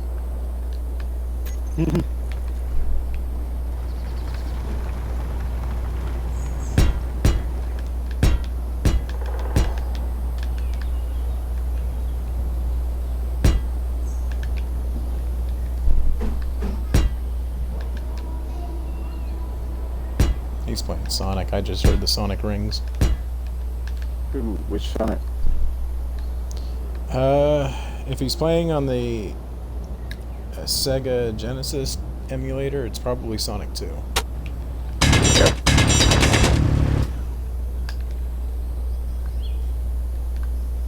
That was my first Sonic 2. I don't think I ever played the original Sonics. Not for dislike reasons or anything. I just don't think I ever got into them. Yeah. Or ever had the opportunity to get into them. I went because we had our first console, the Sega Genesis, and we had Sonic 2, Sonic and Knuckles, and then Sonic 3D. And those were some of the coolest games. And then we had the Batman and Robin game. It's a beat 'em up style type game. I miss those type of games.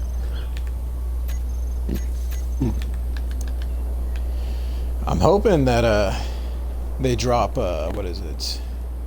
I think I might have mentioned it before, but the emulator for the N64. I'm hoping that they drop Donkey Kong, because Donkey Kong, it wasn't Donkey Kong Country. I think it was Donkey Kong 64. I think is what it was called. But I remember playing that like way back when, and I'm like, if they drop that, like, part of me wants to buy a whole computer setup to record that, because I'm going to be feeling waves of nostalgia. Right. I'm also terrified because my mom used to play the Nintendo 64 with us, specifically Mario Kart. And if she finds out that she now has the luxury of playing Mario Kart again, I'm going to be terrified, because my mom was one of those violent, angry type of gamers that was like, if if I don't beat you in this game, we're not going anywhere until I do. Wow. And then when she does beat you, she won't let you leave. Oh my god. She wasn't... Okay, so she wasn't like bad mom violent where she's absolutely needs to destroy her children in the process of winning a game. Yeah. But it was just the sense of having a mom that refused to lose. That was both scary and exhilarating. Having a mom that plays video games is awesome. Yeah, she hasn't played him in so long though that like it's just weird to think about that again.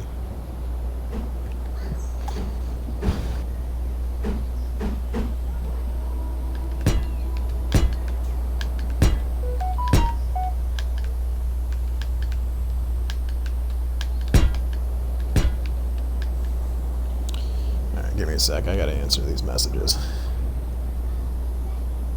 Alright.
Alright.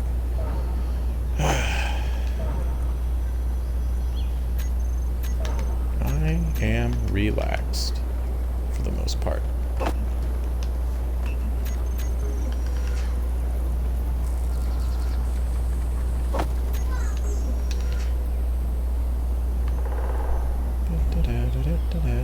Oh, I just realized I have so much to fucking do in this game.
Inventory full.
still there? Yeah, I'm still here.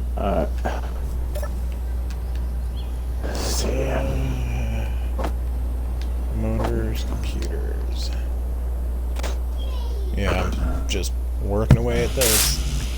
The sooner I get most of this stuff done, the sooner I get to space.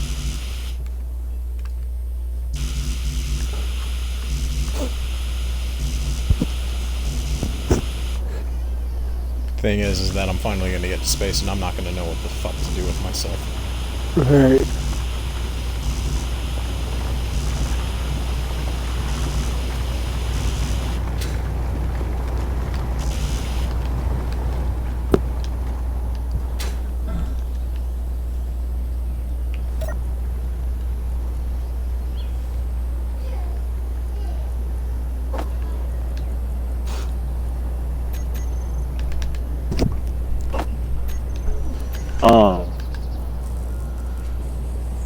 You have Game Pass, right?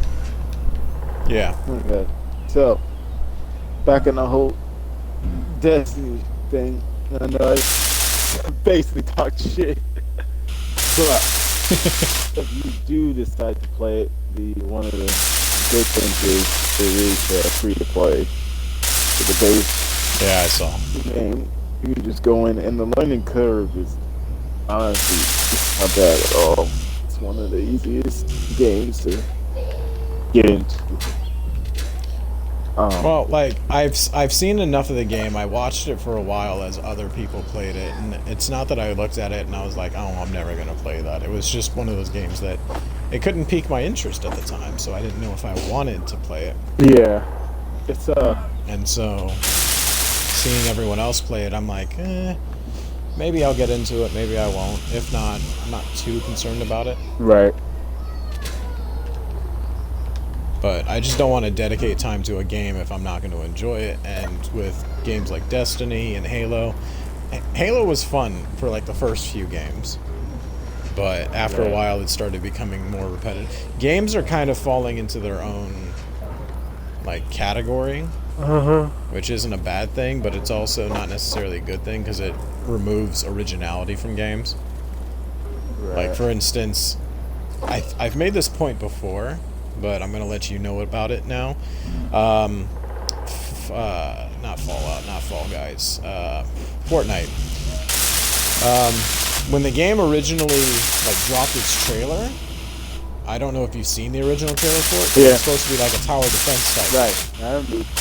And I was like, that's brilliant. You build your own tower, you defend it. And maybe it's one of those games where it's kind of like DayZ, but in the sense of it's strictly about defending a base. Right. And I would have gotten into that. But then the whole Battle Royale thing started to hit, and then that's when they readapted the game for that. And I was disappointed because I was like, I was really looking forward to that. Right. And now it's just, they're going to load 80 people into a game and you're going to beat the shit out of each other and build structures that you're just going to end up tearing back down so that you can get a better vantage point to shoot other people. And I'm like, I would have loved to build a castle and defended that castle Right. in a map full of other people building their castles and defending their castles. Right.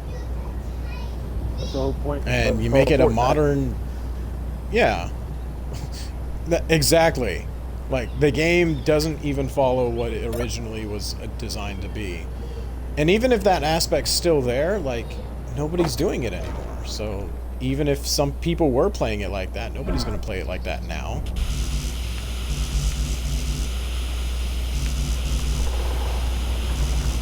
It's just one of those games where it's like, it could have been fun, ended up not being fun anymore. And I'm disappointed at it. Maybe somewhere down the line I'll become a Fortnite player, but it's not going to be any fucking time soon. Yeah. It's even crossed my interest. I still haven't gotten full into it though. I'm literally that guy, and I hate it because I'm kind of wasting money, but I just like looking at shit. But I don't play it. I buy skins for it. It dances. When they did the whole DC thing, I'm a Wonder Woman fan. pretty much you know that. But Yeah. yeah, the Wonder Woman skin, and I was like, oh my god, I gotta fucking have this shit. I gotta fucking have it. So I bought it, and it's been nonstop. They even had a what's his name? Bloodsport skin. I got that. Like, dude, this fucking looks sick. And I started playing it for a little while, but that's about it. Fun fact about the skins in that I actually learned: Batman, Catwoman. I'm trying to remember who else. A couple of characters dropped at the same time around that time. Yeah. And I found out that it's canon in DC. It's canon in Marvel. They have a canon for Marvel too? Yeah, there's a which I highly, if you still read comics, I highly recommend you get Thor, Herald. I think it's called Thor, Herald of Galactus. It's one of the best Thor comics out there, and it's crazy because it's tied to Fortnite. But in that, so long story short, Thor becomes the new Herald to Galactus, and the only difference is he takes Galactus's power. He doesn't become his Herald like, oh, Galactus has control over him. No, he just takes the shit. And basically, the whole plot in that is he's trying to stop Galactus from eating other planets, and they come upon a world, the Fortnite world. And in that comic, in that comic, it actually, like, they go all out. Like, it's this whole world that's been by in its own dimension this whole entire time. So that's how they go. That's why they had the Fortnite event with Galactus. But I'm like over here, I'm like, this is actually good though, and this type of fucking Fortnite, what the fuck? No, there's a guy on TikTok who goes over a lot of comic book stuff, and he was like, I can't remember his exact words, but the general ballpark was, did you know that the Batman Fortnite skin is canon in DC? And it actually fucking works? And the whole concept behind it that I fucking love was the fact that these, I think it was like 4 characters, Batman, Catwoman, and maybe 2 others, they all end up in the Fortnite world, but they have no idea who they are.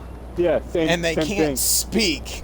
Yeah, same thing happened with when they landed, when the Marvel characters landed on their planet, they lost any sense of who they were, including Thor. Or Thor, I think, is the only person that knows a little bit. He just knows that Galactus is coming. So that was the whole story with that. Yeah, it's what's cool is in the Marvel comics, Fortnite is a place where, like, regular people ended up being, and they just forget who they are, and they just live there. So it's a whole thing. It's like I guess a dream world place or something. But it's kind of cool. At least the way they explained it. That's probably the only good thing that's come out of Fortnite, in my opinion. What it was meant to be is not what it is, but the content that it the only thing that upsets me is the influencers that were dropped into it. Not because they're bad people, because I say the same thing about influencers pretty much every single time. If they mean well and they do well, that's their business. Let them be well. Right. But it's the concept of the influencer. So Ninja, I don't watch his stuff, so I'm not going to judge. Mr. Beast is a big one to me. But again, I'm all skeptical about Mr. Beast. He's got a bunch of money and he spends all his days dropping it. I don't know what he does with most of his money, but like, he always seems to just have a fucking limitless ton of pool money. of money. Right.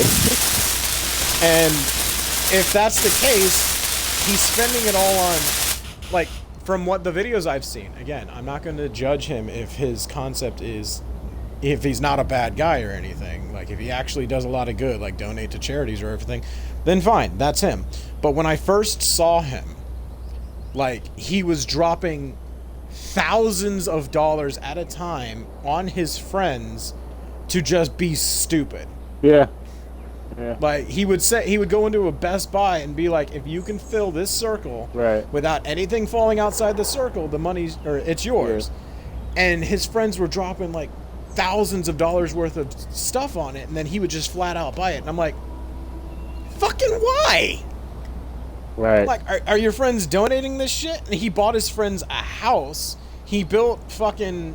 He just recently, I don't know if he actually went through with it or if it's still in progress, but he fucking recently did Squid Game. And I'm like, okay, I kind of get it. At this point, he's just a TV game show host. And if he's going to do that, fucking do it. Like, and again, it's just the fact that he has money and he keeps spending money, and half the time I see him, it's a pointless spending of money rather than a reasonable spending. Like, if you're going to spend money all crazy, like, make it worth something, I guess? I don't know. Like, see, when it comes to him, first of all, I watched a lot of gaming channels, and he came out of nowhere. Yeah. And I still don't know what he does I don't know what he does for a living. I don't know. I think the whole concept for his thing is that he's being funded by other influencers or something like that, but he made his money by being popular, which is what influencers generally do. Yeah. And he keeps escalating, so his money keeps escalating. And I'm just like, fuck that. Like, I want to do that. I want to be that fucking shit when it comes to shit. Like, I understand the concept of gamers and influencers. They built a following. I'm not saying that they just one day picked up a computer or bought a computer, sat down, and they're like, I'm famous now. They built a following. It's the terms of that following that I sometimes have issue with. Like Markiplier, Jacksepticeye, Cartoons Delirious, influencers like that. They make content because they love to do it, and they make money off it because people love to watch them do it. Like, half the stuff that I do for YouTube and Twitch, I learned watching them, and I love doing that. So that's why I keep doing it. Whereas, I'm trying to think, like the Paul brothers, Jake Paul and... Oh, those fuckers, Yeah. They did it because they were stupid on the internet. They got famous for being stupid, and now they're boxers? Yeah. And I'm like, okay, that weird flex, but okay, that's your business, your fucking money, your fucking whatever. But like, when it comes down to it, I'm dumbstruck half the time. Because I have no idea where these people are coming from and why they're so famous so fast. And it's because most people just follow them. So the companies that they platform on are supporting them. I would fucking love to do that. It's another, because if I can do that, my reasoning is a bit similar, but also a bit different. I want this to be a job so that I can be home with my family for a majority of the time. Right. Because, like, if I could sit down and play, this would be my goal overall for Twitch/YouTube. I want to spend 1 or 2 days sitting in front of a computer playing games and editing. And then when I'm done editing, I've got 6 or 7 videos ready to upload to YouTube. I upload 1 YouTube video a day. That way, when I come back to the next day, or back to the end of that week, I'm good to go. I just simply hop on, play for a bit, edit for a bit, and then the rest of the week, I've got time for my family. I've got time for taking my wife to work, taking care of my son, taking care of house chores. Like, I don't want to do it just because I want to go out to fucking Mexico and throw a beach party for all my influencing friends. I want to do it because I actually would love this to be my job. I've always wanted to be a gamer, but back when gamers started to spike in popularity, I just couldn't get into it. But now that I can kind of get into it, I kind of want to develop that sense of what I'm doing. So, Right. like, that's the only reason I would and will probably continue to try and enter the gaming community, is because it's a good community to become a part of. People support you, and if you can make yourself popular enough and you can make yourself enough money off of it, it can be a decent job too.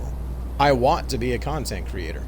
I don't want to just create content because I want to make money. I want to make money so that I can support my family, and you know, this is a legitimate want to be a job. I don't want to go out and be the next Jake Paul or the next Mr. Beast. I don't see the fucking point in it. Right. Yeah. I mean, no hate, I guess. It's just... Well, when it comes to Jake Paul, Yeah. that's hate. That's for... Oh yeah, no, general hate for that all that's around. fucking hate. He's a fucking asshole. Yeah, I don't...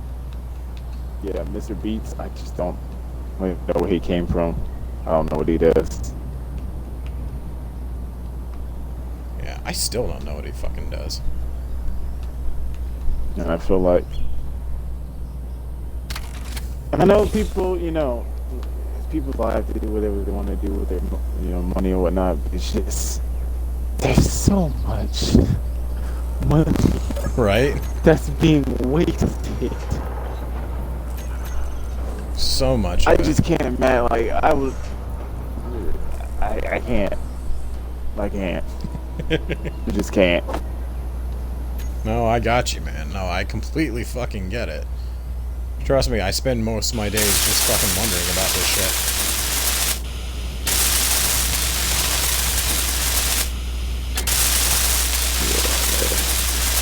Because if I was making that top dollar, first thing I'm putting that towards my art. Right? Art and cosplay. Dude, I'd pay just to get your art, dude. If I could afford it right now, like, I'd be asking you to commission pictures for me. Dude. I'd be supporting people that I fucking Yeah, believe in. I know, right? Like, if I could afford it, I'd be like, dude, I want you to drop a big picture. I will pay you the fair rate amount for it.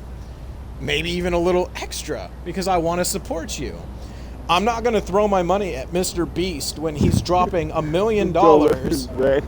at Best Buy for his friends to get the newest PlayStation system to throw off a bridge. Exactly, like what the... Yeah, Like, did you hear about, this was a while ago, but did you hear about, there was a reason cell phone companies were like putting need to buy warranties on their shit? Was because teenagers were buying them and then throwing them off of bridges and shit? Yeah. Like, people were just buying it just to destroy it. So cell phone companies were like, we're not going to do that anymore. If you're going to just buy it to break it, you're going to be charged for it. Wow. Like, people being fucking just stupid, and it just was to get clout. ridiculous. That's so stupid. It fucking is, and it's ridiculous. It's insane. I'll never understand people. I'll never understand people that do Never that shit. understand that. I don't want to understand.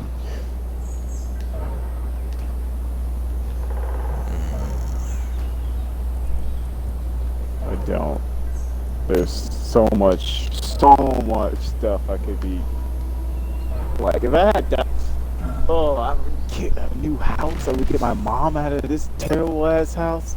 Right? Like, bro, what the Like, actual reasons for doing this shit. like-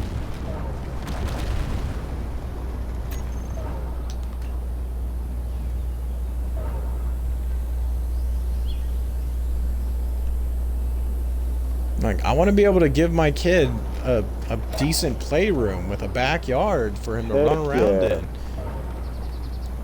I'm not going to buy my friend a house for him to go home and live with his mom.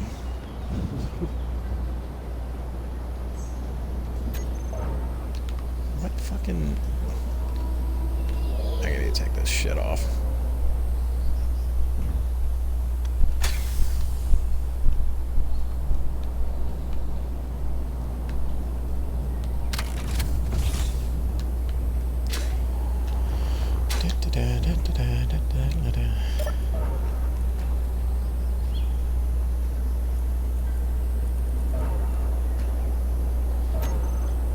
Just crazy.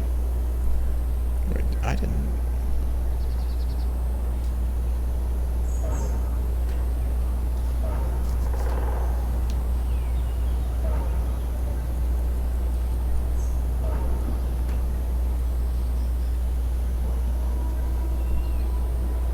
Oh, I just realized it. Fuck.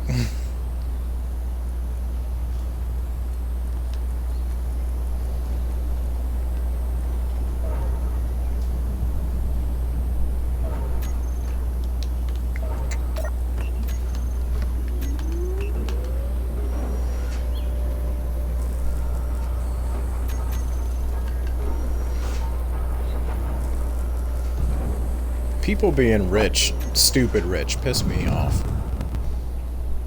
Yeah.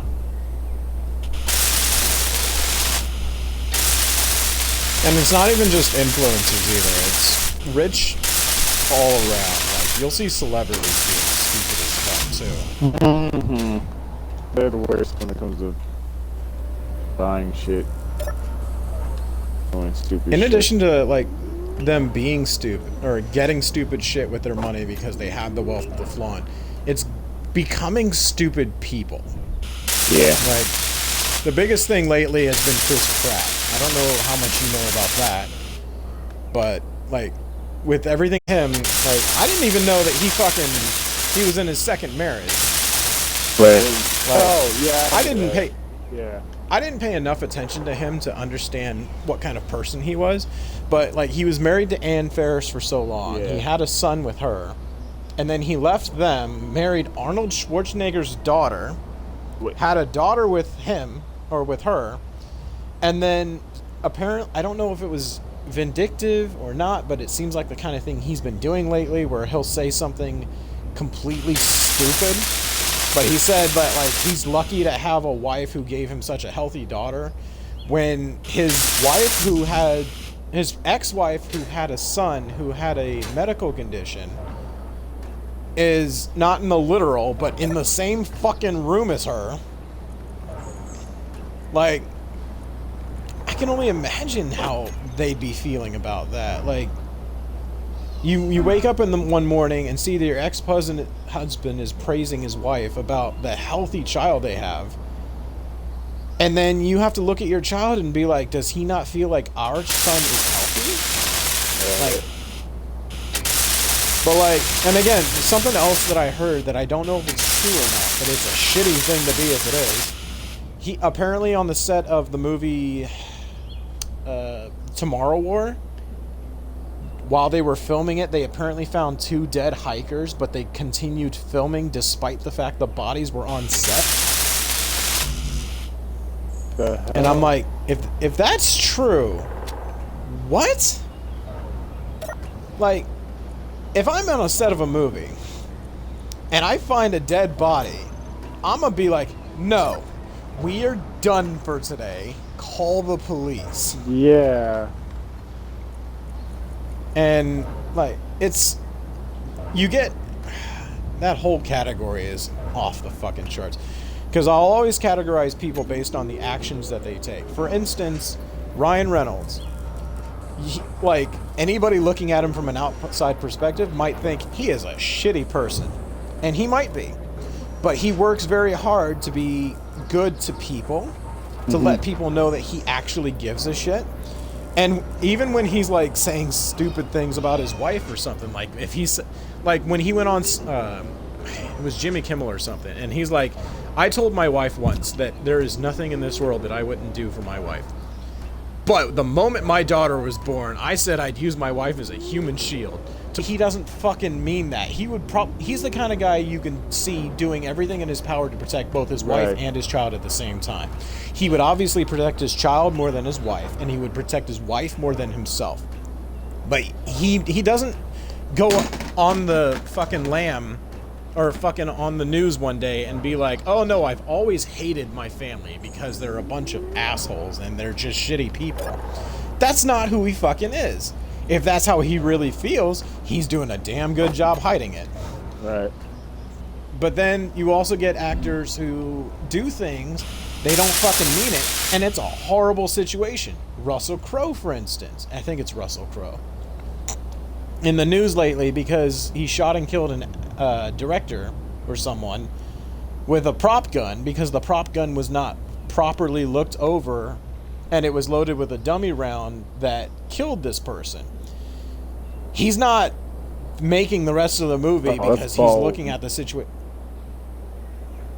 What was that? Baldwin. I think that's his last name. Oh, Baldwin, right. Yeah, yeah. Not Crowe, Baldwin. But yeah, no, he did this thing, and he feels fucking horrible about it. And he probably has already relived the situation over and over again in his head. And I'm just like, how are you going to put somebody like that? You can put somebody like that on a pedestal for so long, but don't turn your back on them when they've done something wrong because they're probably going through it themselves. Right. So, in aspect, Baldwin versus Pratt. Pratt's, if the situation about the hikers, again, I don't know about it. I didn't look into it and I didn't want to read up on it, but if it's true, that's a shitty thing to do. Yeah. And he probably, and according to how he's doing right now, he's apparently doing just fine. Opposed to Baldwin, did a shitty thing and is probably continuously feeling shitty about it. Yeah. Like, being famous changes you, and if that is the same, but if that's true, like, I don't ever want to be famous. It's the hard, yeah, I see what you're saying. It's like, yeah. Like, in the category of being famous or popular, like, I've made this argument before. Being popular is not the same as being famous. Being popular can change you in the same sense of being famous. But if you're popular, which is what I want to be, I want to be in a sense where people look at me and they're like, oh, I recognize that guy. He's pretty cool. That's popular to me. And that's where I'm going to leave it at. Being famous is where somebody looks at you and be like, oh, I know that guy. You should know that guy too. That's famous. Right. Because if you don't know who that person is, people are going to go out of their way to make you famous. Whereas when popular, they'll be like, hey, have you seen this guy before? No? Well, you should check them out when you get time. Not, oh, you need to see this. Yeah. Right. And again, if becoming famous changed you so drastically that your entire attitude on who you used to be has become altered, I don't want any fucking part of that. Right. But You want to change for the good, not change for the worse. exactly. Don't become a shitty person just because now you have money.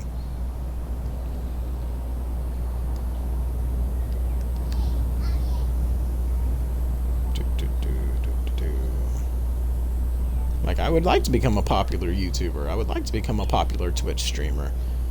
But I'm not gonna I'm not gonna go out to fucking Vogue magazine after becoming popular and be like, this is my stance on political governmental status. Oh fuck, oh fuck. I thought about it too a lot. And yeah, exactly what you're saying. Like, when it comes to what I want to do, I would love to be like a Kevin Feige type of guy. I want to be the guy that's popular enough that people know who I am, but not famous enough to be like, oh yeah, it's that guy. Like, I would love to be like, I'm behind the scenes type dude. Right. So that's my end goal. I want to make movies. I want to be a director. Writer. That's why when I was explaining like my ideas on directing a movie or everything, I would love to be able to put my thoughts to paper and have it become real. Yeah. But I'm also not gonna come on. Hang on, sorry. I'm trying not to get my cars to crash all over the fucking place. Yeah, I would like to put my ideas to paper and have it become like another idea. Just another random thought that I often take a pretty hard stance on. The last Ronin Ninja Turtle graphic novel that came out not too long ago. Mm-hmm. I came up with a similar situation. My situation, though, is a hypothetical scenario on what happened if each turtle lost their father and their brothers. And I came up with in detail story on each Ninja Turtle to see my personal view on how each of these turtles would react differently. For instance, my favorite of the scenarios that I came up with had to be, which one was it? I think it was a match between Donnie and Mikey. Because my scenario for Donatello was, what happens is after he loses his brothers, he had a contingency plan for this. And all of his friends are looking at him like, wait, you planned what would happen if your family died? That's graphic. That's horrible. And he's in rapid movement right now. He's like on top of it. He's freaking out because he needs to get this done. And his contingency plan was he exposes everything. His family, the Shredder's organization, everything. He comes out with all of it. And the government, rather than like looking to experiment on him because he accounted for how they would react too, he's thought this all through. Based on what he's come up with and how he's come up with it, the government's like, okay, we would like to know more about everything you have to explain, where you come from. We need to protect you because he straight up is like, now that I've exposed the Shredder's deep, dark organization, he's going to come for me.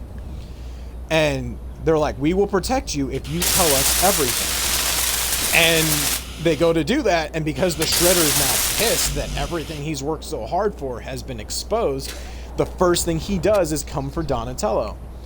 And when he, in transit, while being transferred to a secure location, Donnie's convoy gets taken out, and Shredder's standing there, like, fucking broken. And he's like, you've ruined literally everything. I destroyed your family, and you've destroyed me. Isn't that enough? No, it's not enough, because now I have to destroy you. And then Donnie breaks out of the convoy, and he stares Shredder down, and he's like, no. My contingency plan was never to expose everything and ruin either of our lives. It was to get you and me one-on-one. And he comes out, and he's got his brother's weapons. Most of the situations with the other turtles is they have the brother's weapons. But like... But no, like, I'm picturing it in movie quality too. So like the truck that Donnie's in is knocked over. It's on its roof. Shredder's standing there with fucking, he's got half his armor on because he hasn't been thinking straight lately. And he's standing outside and he's just like, I'm gonna kill you. And Donnie kicks the door open, stands out, and he's like, no, I end you here. And the fight ends with Donnie standing over. And he's like, my father wouldn't. Anyway, that was the whole situation. And he's like, my father wouldn't let me kill you. More about the Ninja Turtles than I do, but I'm just thinking about, that would be a shit show for Shredder. Because imagine all the organizations, the what do you call it? Like everything you've developed and built. Yeah, it's built like he's on the run too. So that would be and that's definitely something Donnie would do. So, but yeah, so that was Donnie's scenario. Mikey's scenario, I felt, was amongst the more heartbreaking decisions that I came up with. Donnie and Leo were very heartbreaking for me to come up with. But with Donnie, okay? So with Donnie's scenario, or not Donnie, Mikey's scenario is after he's just by the way, the same situation for how they lost their brothers happens for all of them. It's just a matter of who is where at the time. So like, one turtle is being held to watch his other brothers die, and then at that moment Shredder looks up and says, now you have to make a choice of what you're going to do. And then from that point, each brother makes the different decision. Mikey's scenario starts out in a way that you would think, that's fucking terrible. No way he would do that. He goes home. He sits down on his couch and he starts to play video games. And you would think, well, no, he would probably do something more drastic. He's not playing it because he just wants to go home and play video games. There's no one telling him he can't now. He's going it because that's his only safe zone. For years, he's been the prankster. He's been the joker. He's always come home to play games because that's where he's felt most safe. What he didn't realize, though, it was less of him not realizing it, more of him just not paying attention. He led the Foot Clan to his home. And they walk in, and they surround him, and he doesn't move. He just keeps playing games. Shredder shows up, and he's like, "You're broken. I can tell. What you're doing right now is a sign that you just don't care, and you're not even worth my time." And he, like, destroys the game in front of Mikey, and Mikey unsympathetically just drops, and he's like, "I've got nothing." And Shredder's like, "I'm not even gonna kill you. You're not even worth my time." And he fucking says, "This is our base of operations now, along with everything else I've built. You need to leave, or I'll have you killed right here." And Mikey leaves. And he meets up with Casey and April, and he goes over everything with them. And he's lost. He has no idea what to do now, because he's always relied on Raph to get him out of a situation, Donnie to think of every situation, and Leo for reliability. But now they're all gone, and he doesn't even have his father to come back onto. So what's he supposed to do?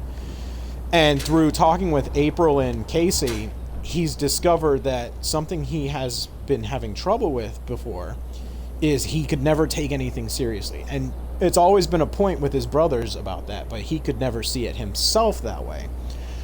And it snaps in him.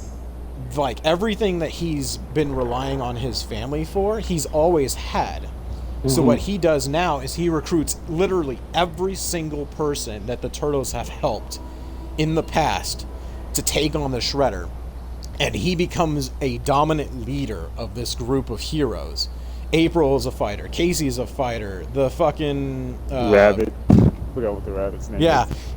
In addition to that, I threw in this interesting twist, and I fucking loved it when I came up with it. Bebop and Rocksteady were working for Shredder this whole time, too. And when Shredder took over their home, Bebop and Rocksteady are like, "All right, boss, we're all ready to take on everything." And Shredder's like, "You guys were just a joke to help me take on the Turtles. I don't fucking need you anymore." And he kicks them out, too. Well, they show up at April and Casey's place while he's recruiting everyone. And they're like, "We're really sorry. Like, we were doing it because we were afraid of the Shredder, and he just let us go because we were a joke to him. We were useless to him. And we don't know what to do." And Mikey accepts them open and wholeheartedly. He's like, "I know you guys were a joke. We had our fun fighting you, but after tonight, that can't happen again to us or you." And so they join him too. And eventually they all go take on the Shredder. And he's like, "You thought you killed my family. You were wrong. I have been building a family my whole life, and they're here to help me." And then that's how they end that. They win the fight. Shredder's defeated, and Mikey becomes the leader of a group that is just so dedicated to saving lives and helping people that he became the leader that his brothers that he believed his brothers would want him to become, but he knew that he could become. And when I came up with that story, like, it was heartbreaking because I'm thinking about how Mikey is dealing with everything at the start. Like, how would his initial response be? And this is what I came up with, because somebody who's always about laughs, no longer laughing. Somebody who's always about cheering people up, being joyful and happy, he can't be that anymore. What would he do? Well, he would fall into a pit of despair. He would be broken. He would be lost. But if he could be brought back, what could he become? And that's generally what I came up with. That's fucking dope. Raph's story and Leo's story, the reason why Leo's my favorite turtle, but the reason I say Leo's story isn't my exact favorite is because it's a story of, like, it's a true story of loss.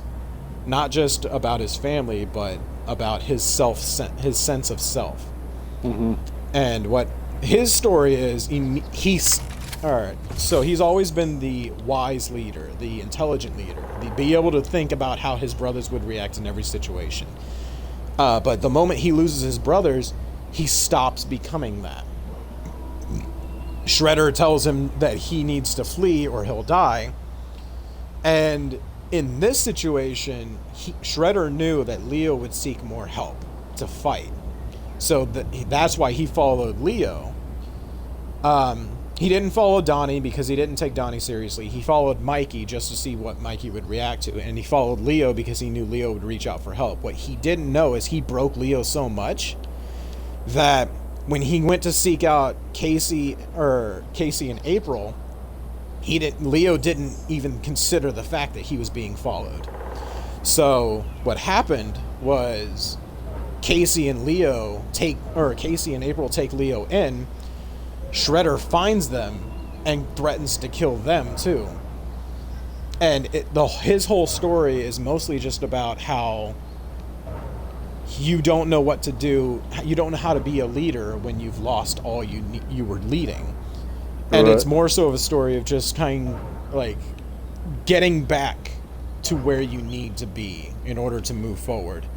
And in his story, I don't know if you remember, I can't remember her name, but in the old Ninja Turtle cartoon, there was another character, girl, April's friend. She wore a blue sweater, hair up, glasses. But initially, Shredder loses track of where Leo is going. But he finds her on the side of the road and disguises himself as somebody who says, I need help. I need to find the turtles. I know you know where the turtles would go. Where can I find them? So she leads Shredder back to April's apartment, and then she gets killed. So Leo has to continue to watch people fall in front of him. Casey goes to fight Shredder while April gets Leo out of the apartment. And the way I'm visualizing it, they're up on a second-story apartment. She goes down the fire escape with Leo. He's completely broken. He has no idea what to do. He's lost. He's mumbling. Casey gets thrown out the window. Hits the ground, but he's not dead. And April says, I'm going to be right back. I'm going to go check on Casey. She goes to check on Casey. Shredder grabs her and says, she's been the center of your family for a long time too. Therefore, she can't be allowed to stand. And he kills her in front of both Casey and Leo. And then Leo loses it. Goes after Shredder. And the entire time, so in my story, Splinter was human who became a rat, whereas opposed to he was a rat that mutated into a human-like character. Oh, okay. And the reason for that is because of Karai. I loved the character of Karai, but depending on what situation it is, it's kind of hard to use her in a story. In this situation, Shredder and Karai are working together the whole time. And Karai is watching as everything Shredder does comes to fruition. And up to this point, she was like, he just wants world domination. He doesn't really want destruction. Well, after fighting the turtles for so long, he wants destruction. Karai is realizing this now. And towards the end of the fight between Shredder and Leo, when Shredder's like, you're the last, there's literally nothing left you can do, I'm just going to kill you right here. Karai steps up and says, this was never your goal. This was never your plan. Why are you doing this? And Shredder's like, everything I have done up to this point has been nothing but a footnote into my own domination. And that includes you. So Karai is like, fuck that. This turtle may not be human, but he is my brother. And then that's when Leo is like, he starts to have the realization that same thing that Mikey has. I've been having a family this whole time. It's not just the 4 brothers and a father. It's everyone. And it took Karai for him to snap into that. And then he fights Shredder, and he ends up killing Shredder. And what he does is he goes back to where his brothers and his father were killed. He collects them, and he takes them back home to his father's homeland in Japan. And he becomes a wandering Ronin, essentially. But Karai stays with the village where their father came from, and says, I will help protect this land and the graves of our family. And then Leo's story ends with him just wandering. Gotcha. And again, I wanted to put more detail into Leo's story, but based on how I figured his reaction would be, that's just kind of where I thought that story was going to go. So there wasn't a whole lot to build off of. There might have been a few... I came up with this years ago, so there might be a few details I'm missing out on or not remembering. But then finally, Raph's story is strictly about revenge, which is initially what you would think Raph's story is about, but it ends on a very dark note. And the reason why I haven't another reason why I don't think I've put these stories to paper is because I'm kind of skeptical about how people would react specifically to Raph's story. So Raph's story is essentially he's beaten, he's broken. Shredder thinks that he's no longer a threat, but he still wants him dead just for the sense of being dead. Raph gets away, recuperates, brings himself back up to full strength, and then goes full ninja on the Foot Clan. He breaks into the facility where the Shredder is hiding out at the time. He only takes out a few of the Foot Clan, and then he gets like to the center of the complex and makes himself known and yells out for the Shredder. He's like, "You killed my family, but our fight's not done. This is where it ends. You versus me. Winner takes command of the Foot Clan." And Shredder accepts it. They fight. Raphael wins. Shredder dies. And he's like, and Raph just straight up is like, "I'm in charge now. If any of you have anything to say about it, you better speak up now, because you will not get another chance." And he takes the approach where he thinks he's becoming more like Leo, taking the more leadership responsibility. But he's becoming more like Shredder. Exactly. Yeah. So he becomes less of the hidden ninja and more of the security force. Yeah. He makes the world known about what he is, where he comes from, what he's doing, and why he's doing it. And it builds and it builds and it builds, and eventually it all comes down to him basically being in charge of protecting the world through brute force. Gotcha. And dude, no, in the these are story, good, bro. well, no, because I'm not done with Raph's story. At one point in the future, he's looking over everything, and I don't know what it was that snapped him into this situation, but he has a realization moment where he's like, "I wanted this for my family. I wanted this for my brothers." And then I can't remember who it was. It might have been April. It might have been Karai. It might have been somebody that he was speaking to. But he was talking to someone, and they're like, "But is this what your brothers were all about?" They said something along the lines, and then he kind of processes that, and he's like, "Wait a minute. This is nothing about what my brothers would have wanted. This is not about protecting their legacy." And he realizes that he has become more like the Shredder. And he's like, he goes into a tailspin of, this is not it. This is not right. This is not what I wanted. This is not what they wanted. He falls apart. And at the end of his story, he ends up taking his own life after relinquishing all the power that he had to people that he believed would make things better. So it's not like he was just like, "Oh, I'm fucking done. I'm out." It was, he went back, he checked everything, and he made things right before he left. And he was like, "This is how things need to be. I need people that I trust to look over it." He gets a bunch of his friends to look over it, and they're like, "Well, what are you going to do?" And he's like, "I have something I got to set right." And then that's when he takes his own life. And again, that's another reason why I thought his story was too dark, was because would Raph do that? Yes. Would people accept that Raph would do that? I'm not entirely sure. Because the whole basis behind my last Turtle Standing stories was always, how would each turtle react in my own eyes to these situations? Would they be completely sane? Not necessarily. Would they be distraught or lost? Sometimes. Each turtle would be very different, and that's why I wanted to take that approach. Leo would lose his sense of leadership and lose sense of who he is supposed to be, and therefore he'd become lost, and he would start not thinking, and he would lose track of his surroundings. He would lose the sense of being the leader he needed to be. He would have to become one of his own and not have anyone else rely on him. Raph would be all about revenge, but eventually would become a story about regret. Mikey would be about becoming what he always could be but never wanted to be, because he just didn't want to be a part of that.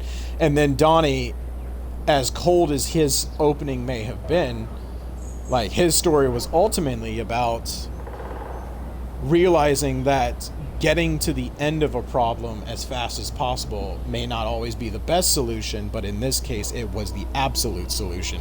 He didn't stop Shredder soon enough, then it would ultimately cost more in the end, so he needed to bring it to a close as soon as possible.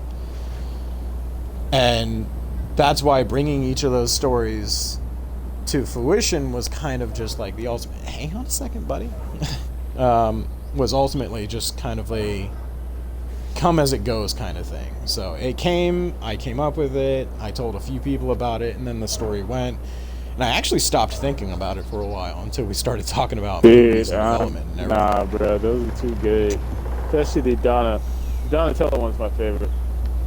And see, I've never paid too much attention to Donatello, not because I hated him as a turtle or didn't like him as a turtle. Hang on one sec.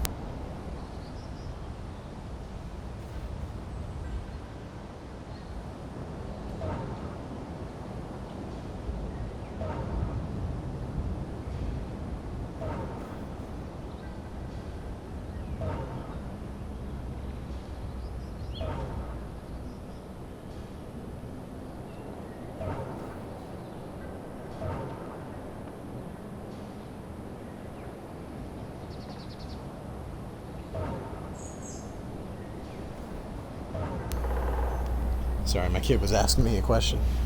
But, yeah, so when I came up with the stories initially, it was just kind of, I got inspiration from that artwork about somebody drawing what would happen if each turtle lost their brother.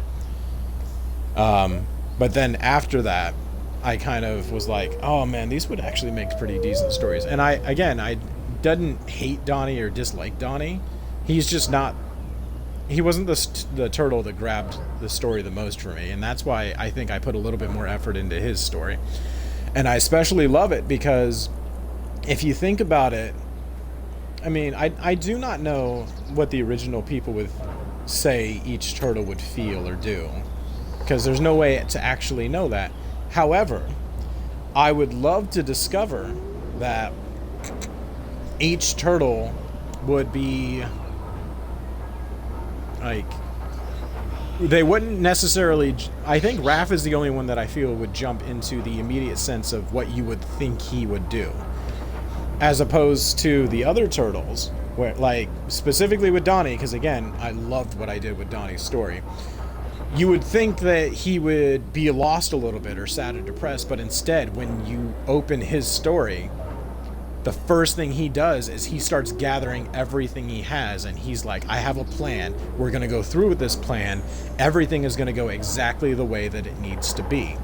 And it was never because he just wanted to be the smart person that exposes everything. It was about revenge, but he had planned it. You see exactly how far Donnie's willing to go to do what he feels is right, even if it may be wrong. His people, Casey and April were basically telling him, you need to hide or you need to run. If Shredder finds you, then he's going to kill you. And he's like, I'm counting on it. And then, again, exposes everything to the world. Lets everyone know that mutants are real. The turtles are real. Shredder's organization is real. Shredder immediately loses company stocks and people are no longer trusting him. His entire workforce abandons him because they find out that he's actually some criminal overlord, and nobody wants to work for a criminal overlord. He loses everything. And the government's like, we would like to know more about you. We will take care of you, and you will tell us everything because we're the fucking government. And he plans what they'll do, where they'll go, because Donnie knows what they're going to do. He's been watching them for years.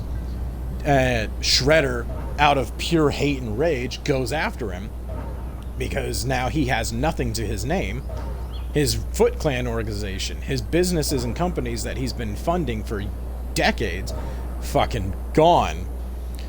And then he's like, I'm just going to straight up kill you. I let you go. That was a mistake. You will die here. And then Donnie steps out and he's like, no, you die here. I'm just thinking because you're on my ground now. I'm just thinking in terms this is a lot bigger because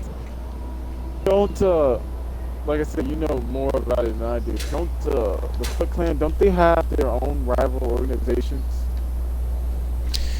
Yes and no. I think it's more of a sense of just people that what they do and how they do it. Oh, okay. Because I know, like in the cartoon, the one black guy that always gets killed and then comes back to life. You talking about Baxter Stockman? Baxter Stockman, yeah. I know that I know that his ass has been. He's been beaten up. He's Beaten been up, killed. He's been thrown out. He's been turned into a robot. He's been turned into a fly. Shredder and back and forth, stuff like that. But yeah, I was under the idea that they had like rival organizations that were trying to take them down too, but that also were enemies of the Turtles. Kind of like with Shield and the other organizations in the comics. Yeah. And again, when I created the stories, just looking at the situations for what they were and how they were, like, Mikey's story, like, it was more, for Mikey's story, it was more of a nostalgic feel. I was bringing in a bunch of characters that either new viewers would have seen and known about, and old people, or older viewers and fans would have known and seen about. Like, for instance, what was the big, there was a big one, Leatherhead was a big one for a while. But basically, anytime the Shredders ruined somebody's life, the Turtles would show up and help them. And I wanted to make that point that Mikey would want nothing more than to help these people. So the entire time Mikey's being all chill and relaxed, he's just like, well, we can't just leave these people, we gotta help them. So his brothers would step in and help them. But now that they're gone, he's asking for their help, and they're more than happy to help him back. And then, again, like characters like Bebop and Rocksteady, Shredder never treated them with respect. But they were always terrified of him. If Shredder lets them go, they're just gonna... No! Shit! Fuck, I missed an important detail.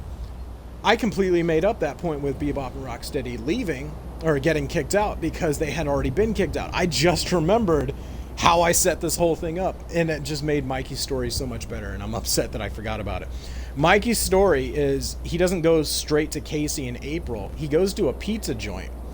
And the pizza joint is called Rhino and Hog's Pizza. It's because Bebop and Rocksteady were kicked out by Shredder some time ago, and they opened up a animal-themed pizza joint in New York. And it actually got pretty decently popular. But when Mikey strolls in, they're like, oh shit, the Turtles are here. Look, we're not causing any trouble. We just want to make pizza. And Mikey doesn't do anything. He just sits down at the counter and orders a pizza. Again, like his usual routine. Play video games, order pizza, that kind of thing. And they're confused. They're like, well, he's not saying anything. He's not fighting. Something's definitely fucking wrong. So they kick all their customers out, and they're sitting there at the counter with Mikey, and Mikey's not saying anything. They're just staring at him like, are you okay, man? Like, is there something we can do? And they're like, well, what are we supposed to do? I don't fucking know. I've never been in this situation before. And then they're like, wait a minute, what have we called Mikey's friends? Where's his brothers? What do we do? So they call April and Casey. They show up and they're like, you guys better not be looking for trouble. No, we're actually looking for help. We don't know what to do. And then that's when Casey and April show up. So the reason why I loved that is because the opening for Mikey, I remembered exactly what I was going to say for Mikey. The reason for his story is all about if he doesn't know what to do because he's completely without leadership and guidance, he would fall into routine. So he goes home and plays video games. He gets kicked out of playing video games. He goes to the store or the restaurant and gets a pizza. He would talk to his friends, but he doesn't go straight for his friends. He falls back into his routine of safety and standard.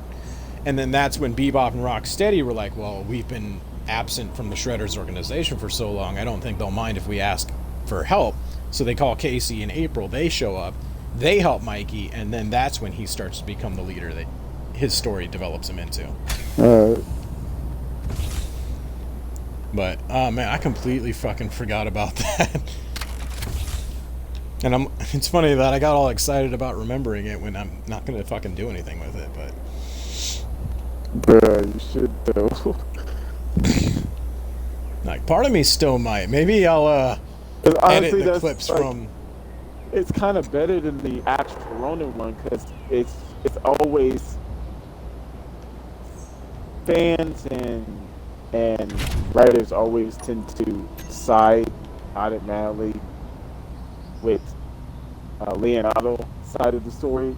Yeah. So the fact that you went all out and made a scenario where it's both lives of the turtles. That's kind of what makes it better.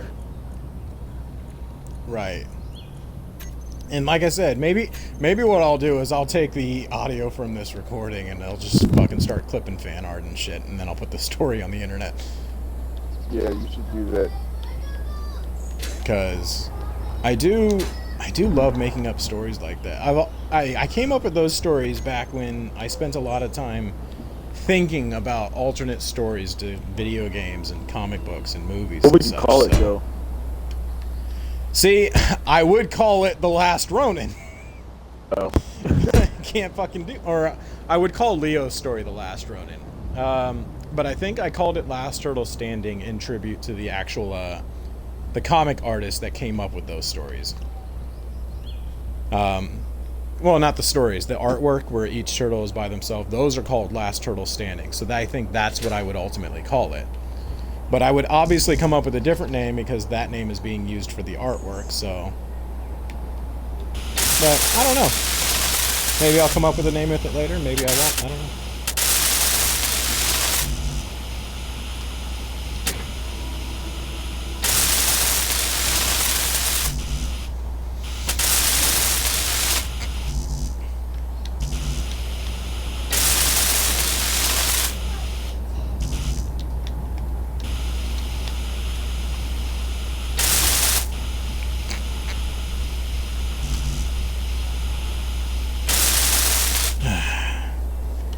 I am going to have to get off here, though. I have been playing for way too long today. Once I get this thing fixed up, I'm probably going to log off.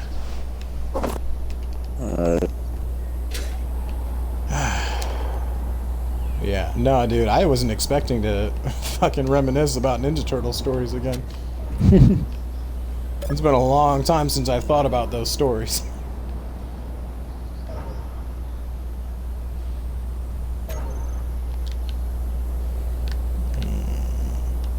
Actually, I do have to go to the bathroom before I go, so I'll be right back.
I also just had another thought. I'm back, by the way.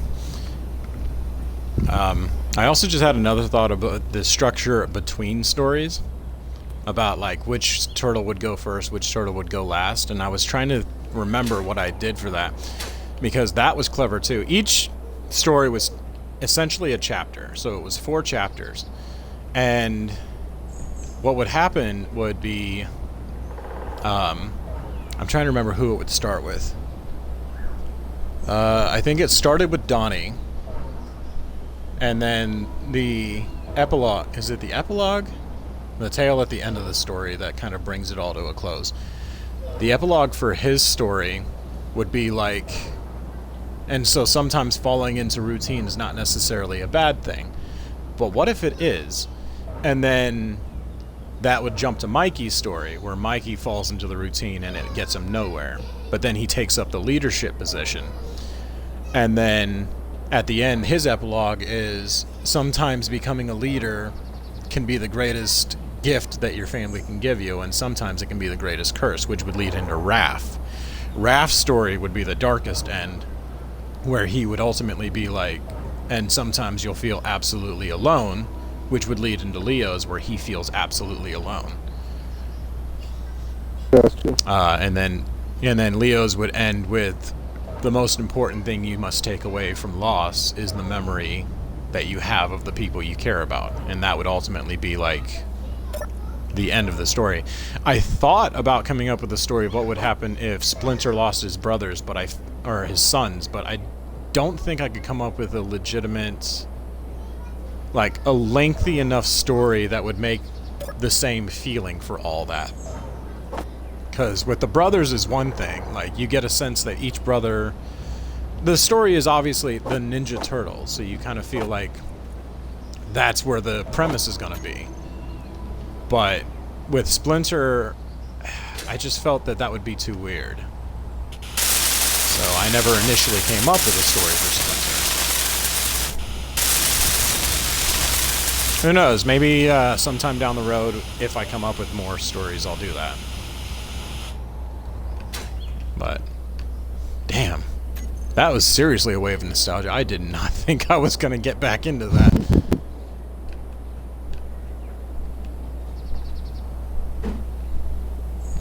Steel plates.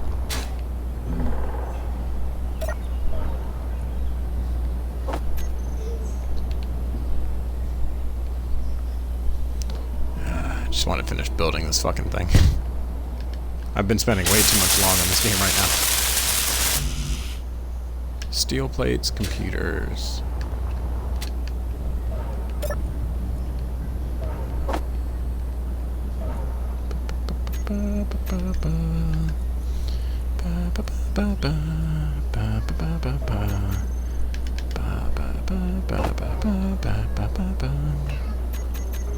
There we go.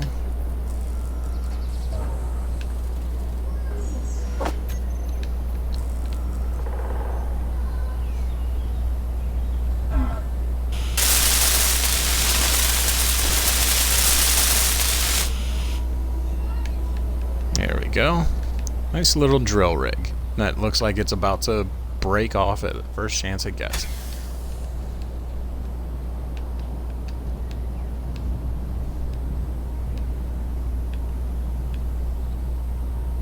I have enough battery power in this thing to last 4 days. I only need one.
Boom. Alright, now.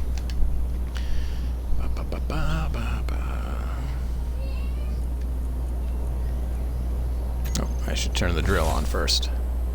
Oh, I do not know how to play this game. Alright.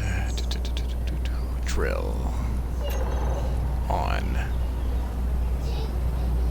Piston.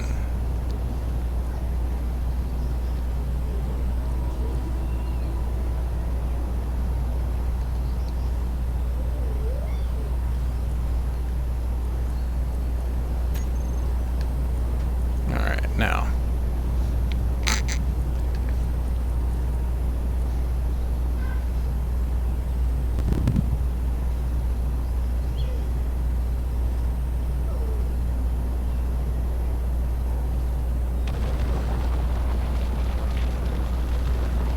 Alright, let's see how deep down I can get with this thing.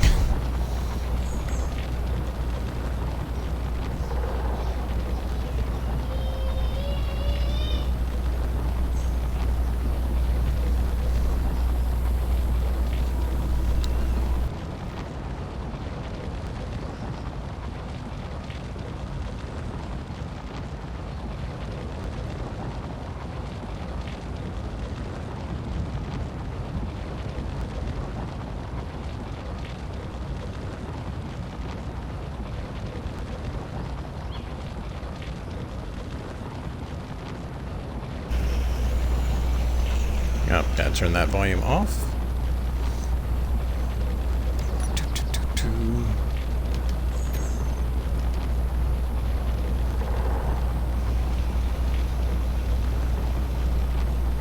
Oh, did I?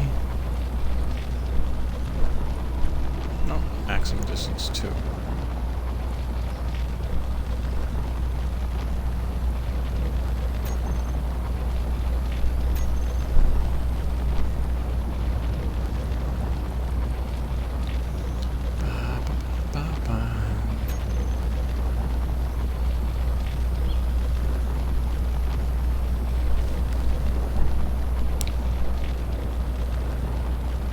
Just gonna dig a hole straight down.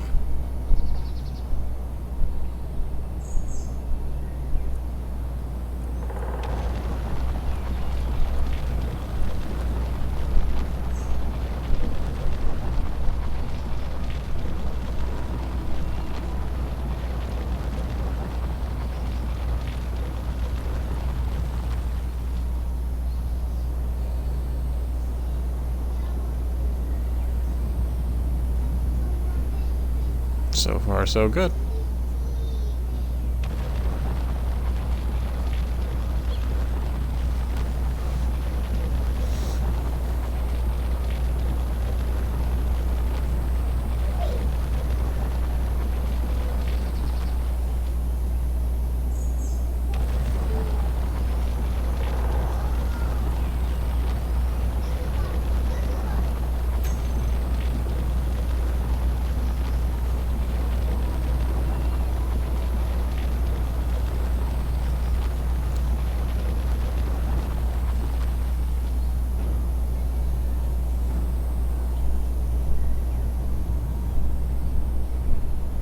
That doesn't look good. But only 2 pistons left, so.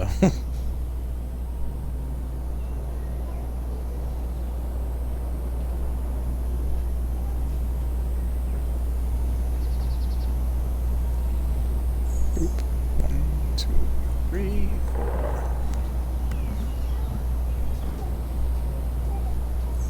Alright, now that's done. Last piston.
Alright, let's see how deep this fucking hole is.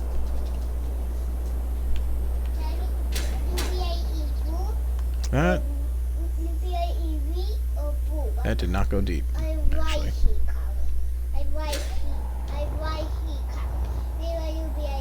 You can pick whichever color you want, bud.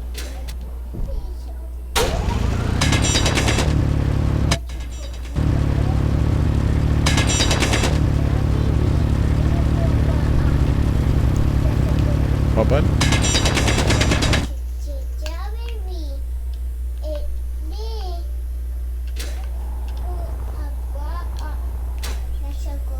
It sounds good to me.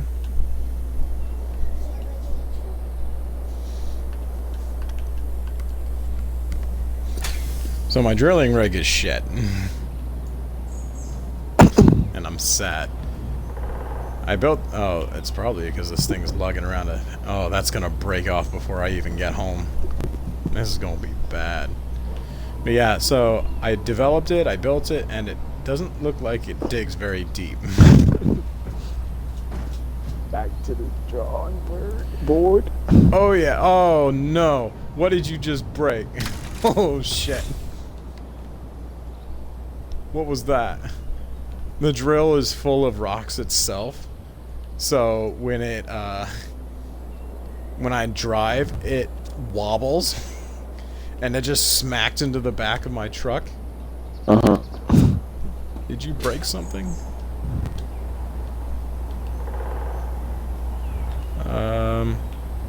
Actually, it doesn't look like anything's actually broken. So maybe I'm just hallucinating, but let's try to get home without breaking anything.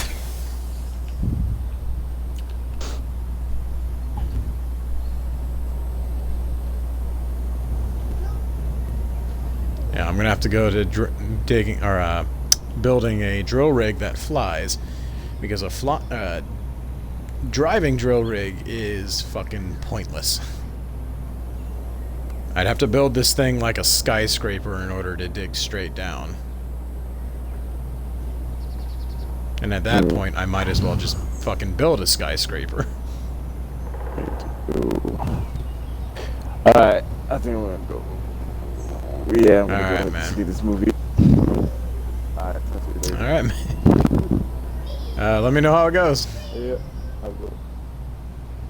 Alright, have a good one, man. Stay safe out there. Yeah, you too.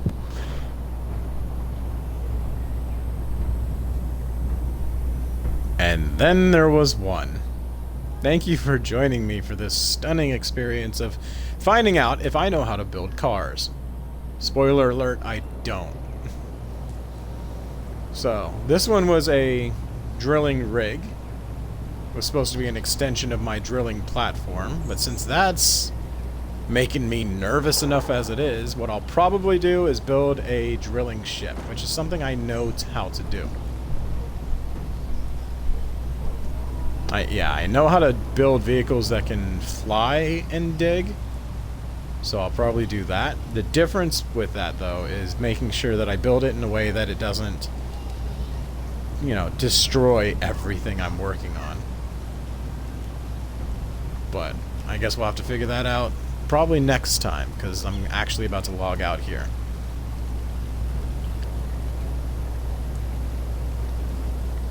Let's get this up onto the landing.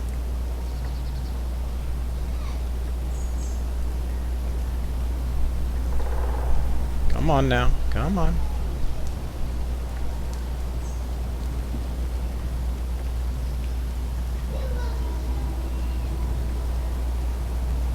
Come on.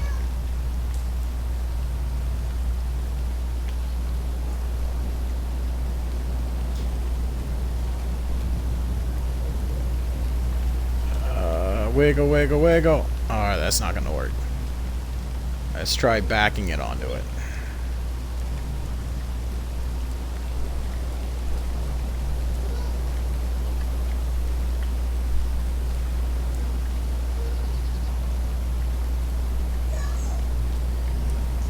Let's get rid of this rain, shall we? There we go.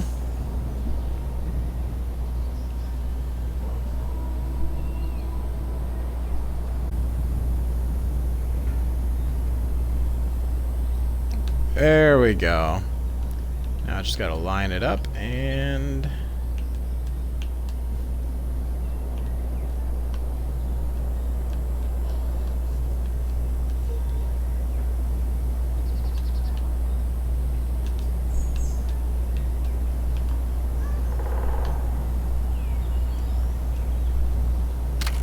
The lights aren't on. The light isn't on. This thing because it's probably broken. Yep, it's broken. I need computers.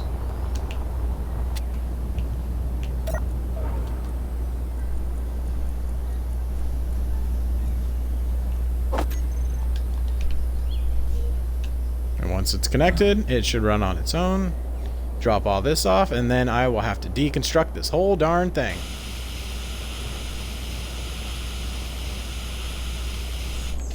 Come on. I reached it before. I can reach it again.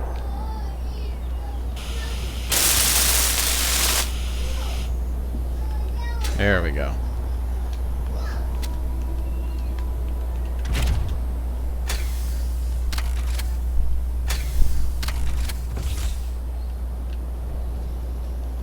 There we go. That's going to drop off all the resources that I just picked up, which is nothing but rock. I'm going to see if I can get this thing, because I still have one more whole piston to go. Yeah, that was only one piston. Still 2 pistons to go.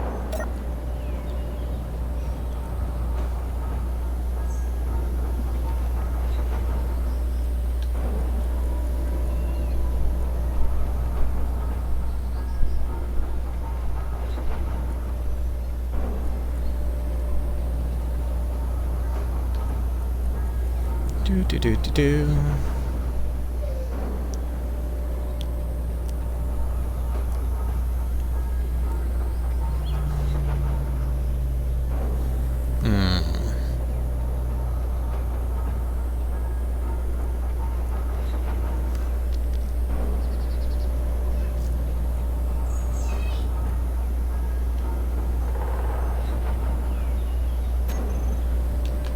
Let's get the...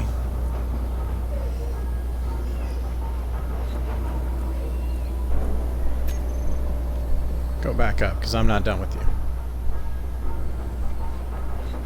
What I need is to get the rotor to go a little faster. Just a little bit, not a whole lot.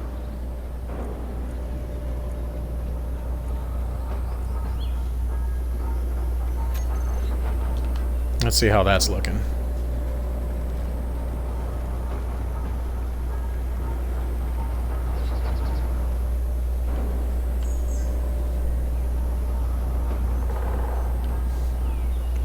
So what I'm going to do is... What I need to do is build a rig that drills straight down, but it needs to fly. Because it needs to be able to dig straight into the ground, but also pull itself back up out of the ground. That's trouble enough as it is, but in addition to that, it needs to be able to dig straight, evenly, so that one side doesn't get too heavy and it tilts, which it will often do, because when you're drilling something, and one side gets too heavy, it'll just kind of... See if I can... It'll just start to tilt like that. And then eventually, it'll be so tilted that going down won't go down, going up won't go up.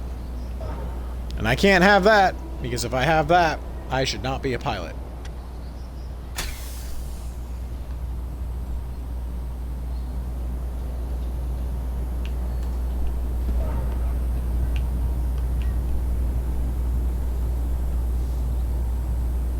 Meow.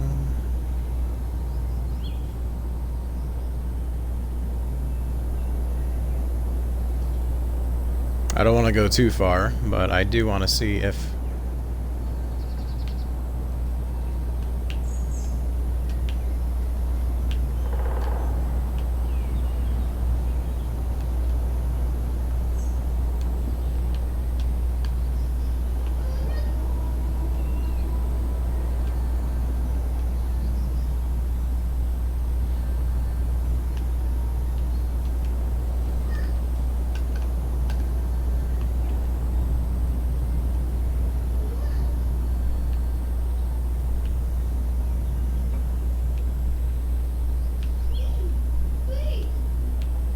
Trying to figure out how to orient.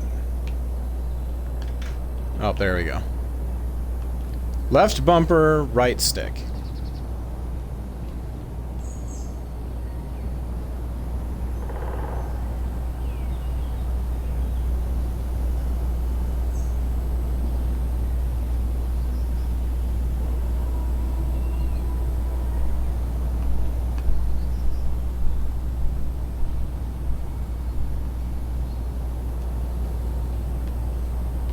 Oh, what's that? Did y'all see that? It's a big rock right here. Is that ice? It doesn't look like ice.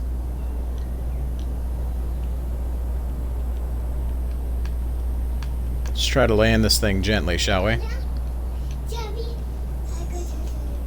Just nice and easy. Just bring it on down. Bring it on down.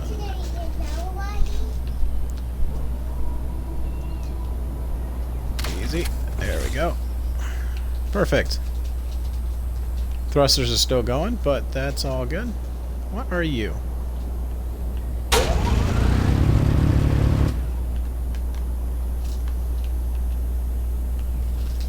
You didn't give me any. Oh, it's cobalt. Inventory Nice. full. Of course it is.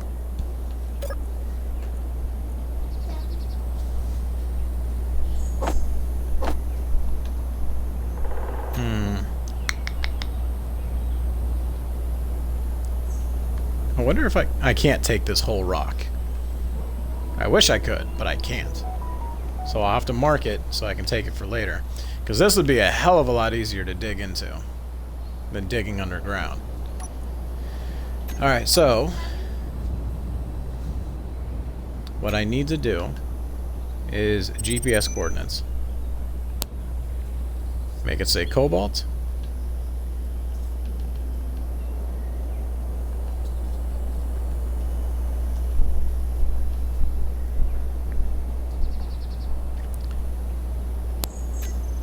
Alright, that's saved.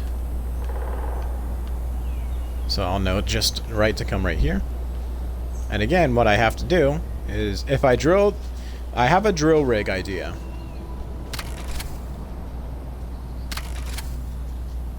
Okay, so I have a drill rig idea that is... It's not a bad one. It's just a complicated one. Because it's meant to dig straight as opposed to down. Which isn't bad, especially if I develop it the right way.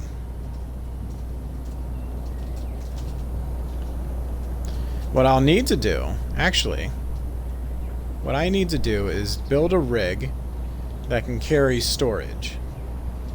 Then, from there, I can collect all the resources from this outpost and bring it to the mountain.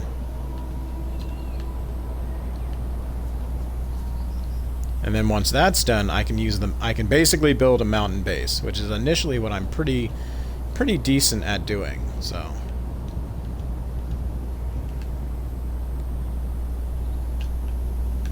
Oh. Let's see now. Let's bring it on down.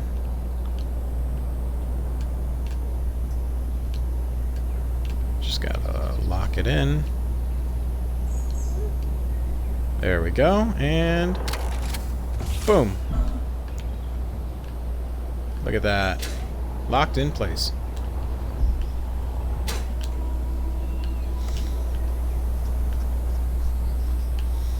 So that'll...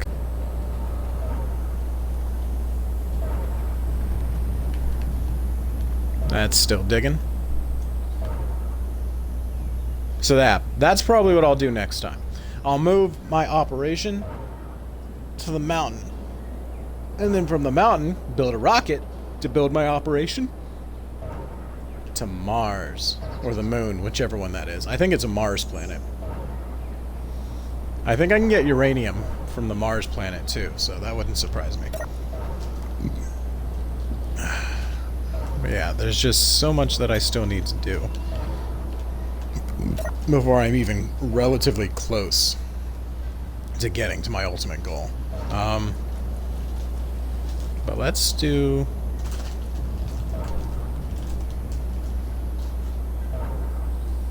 Let's make this 2.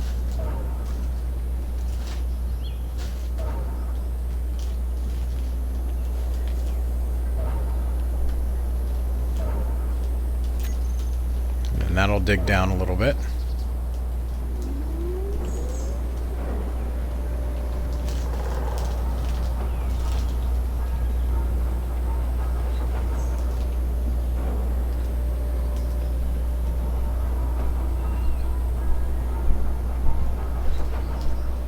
I think I need to increase the spin just a little bit more.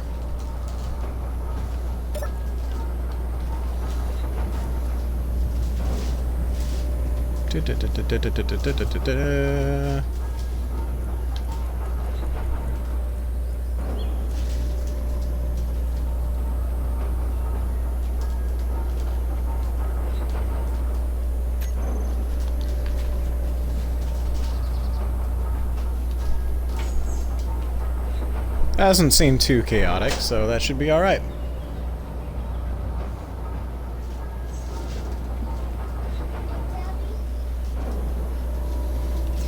Okay, now I should shut everything down, but I think I'm actually going to save it while it's still turned on.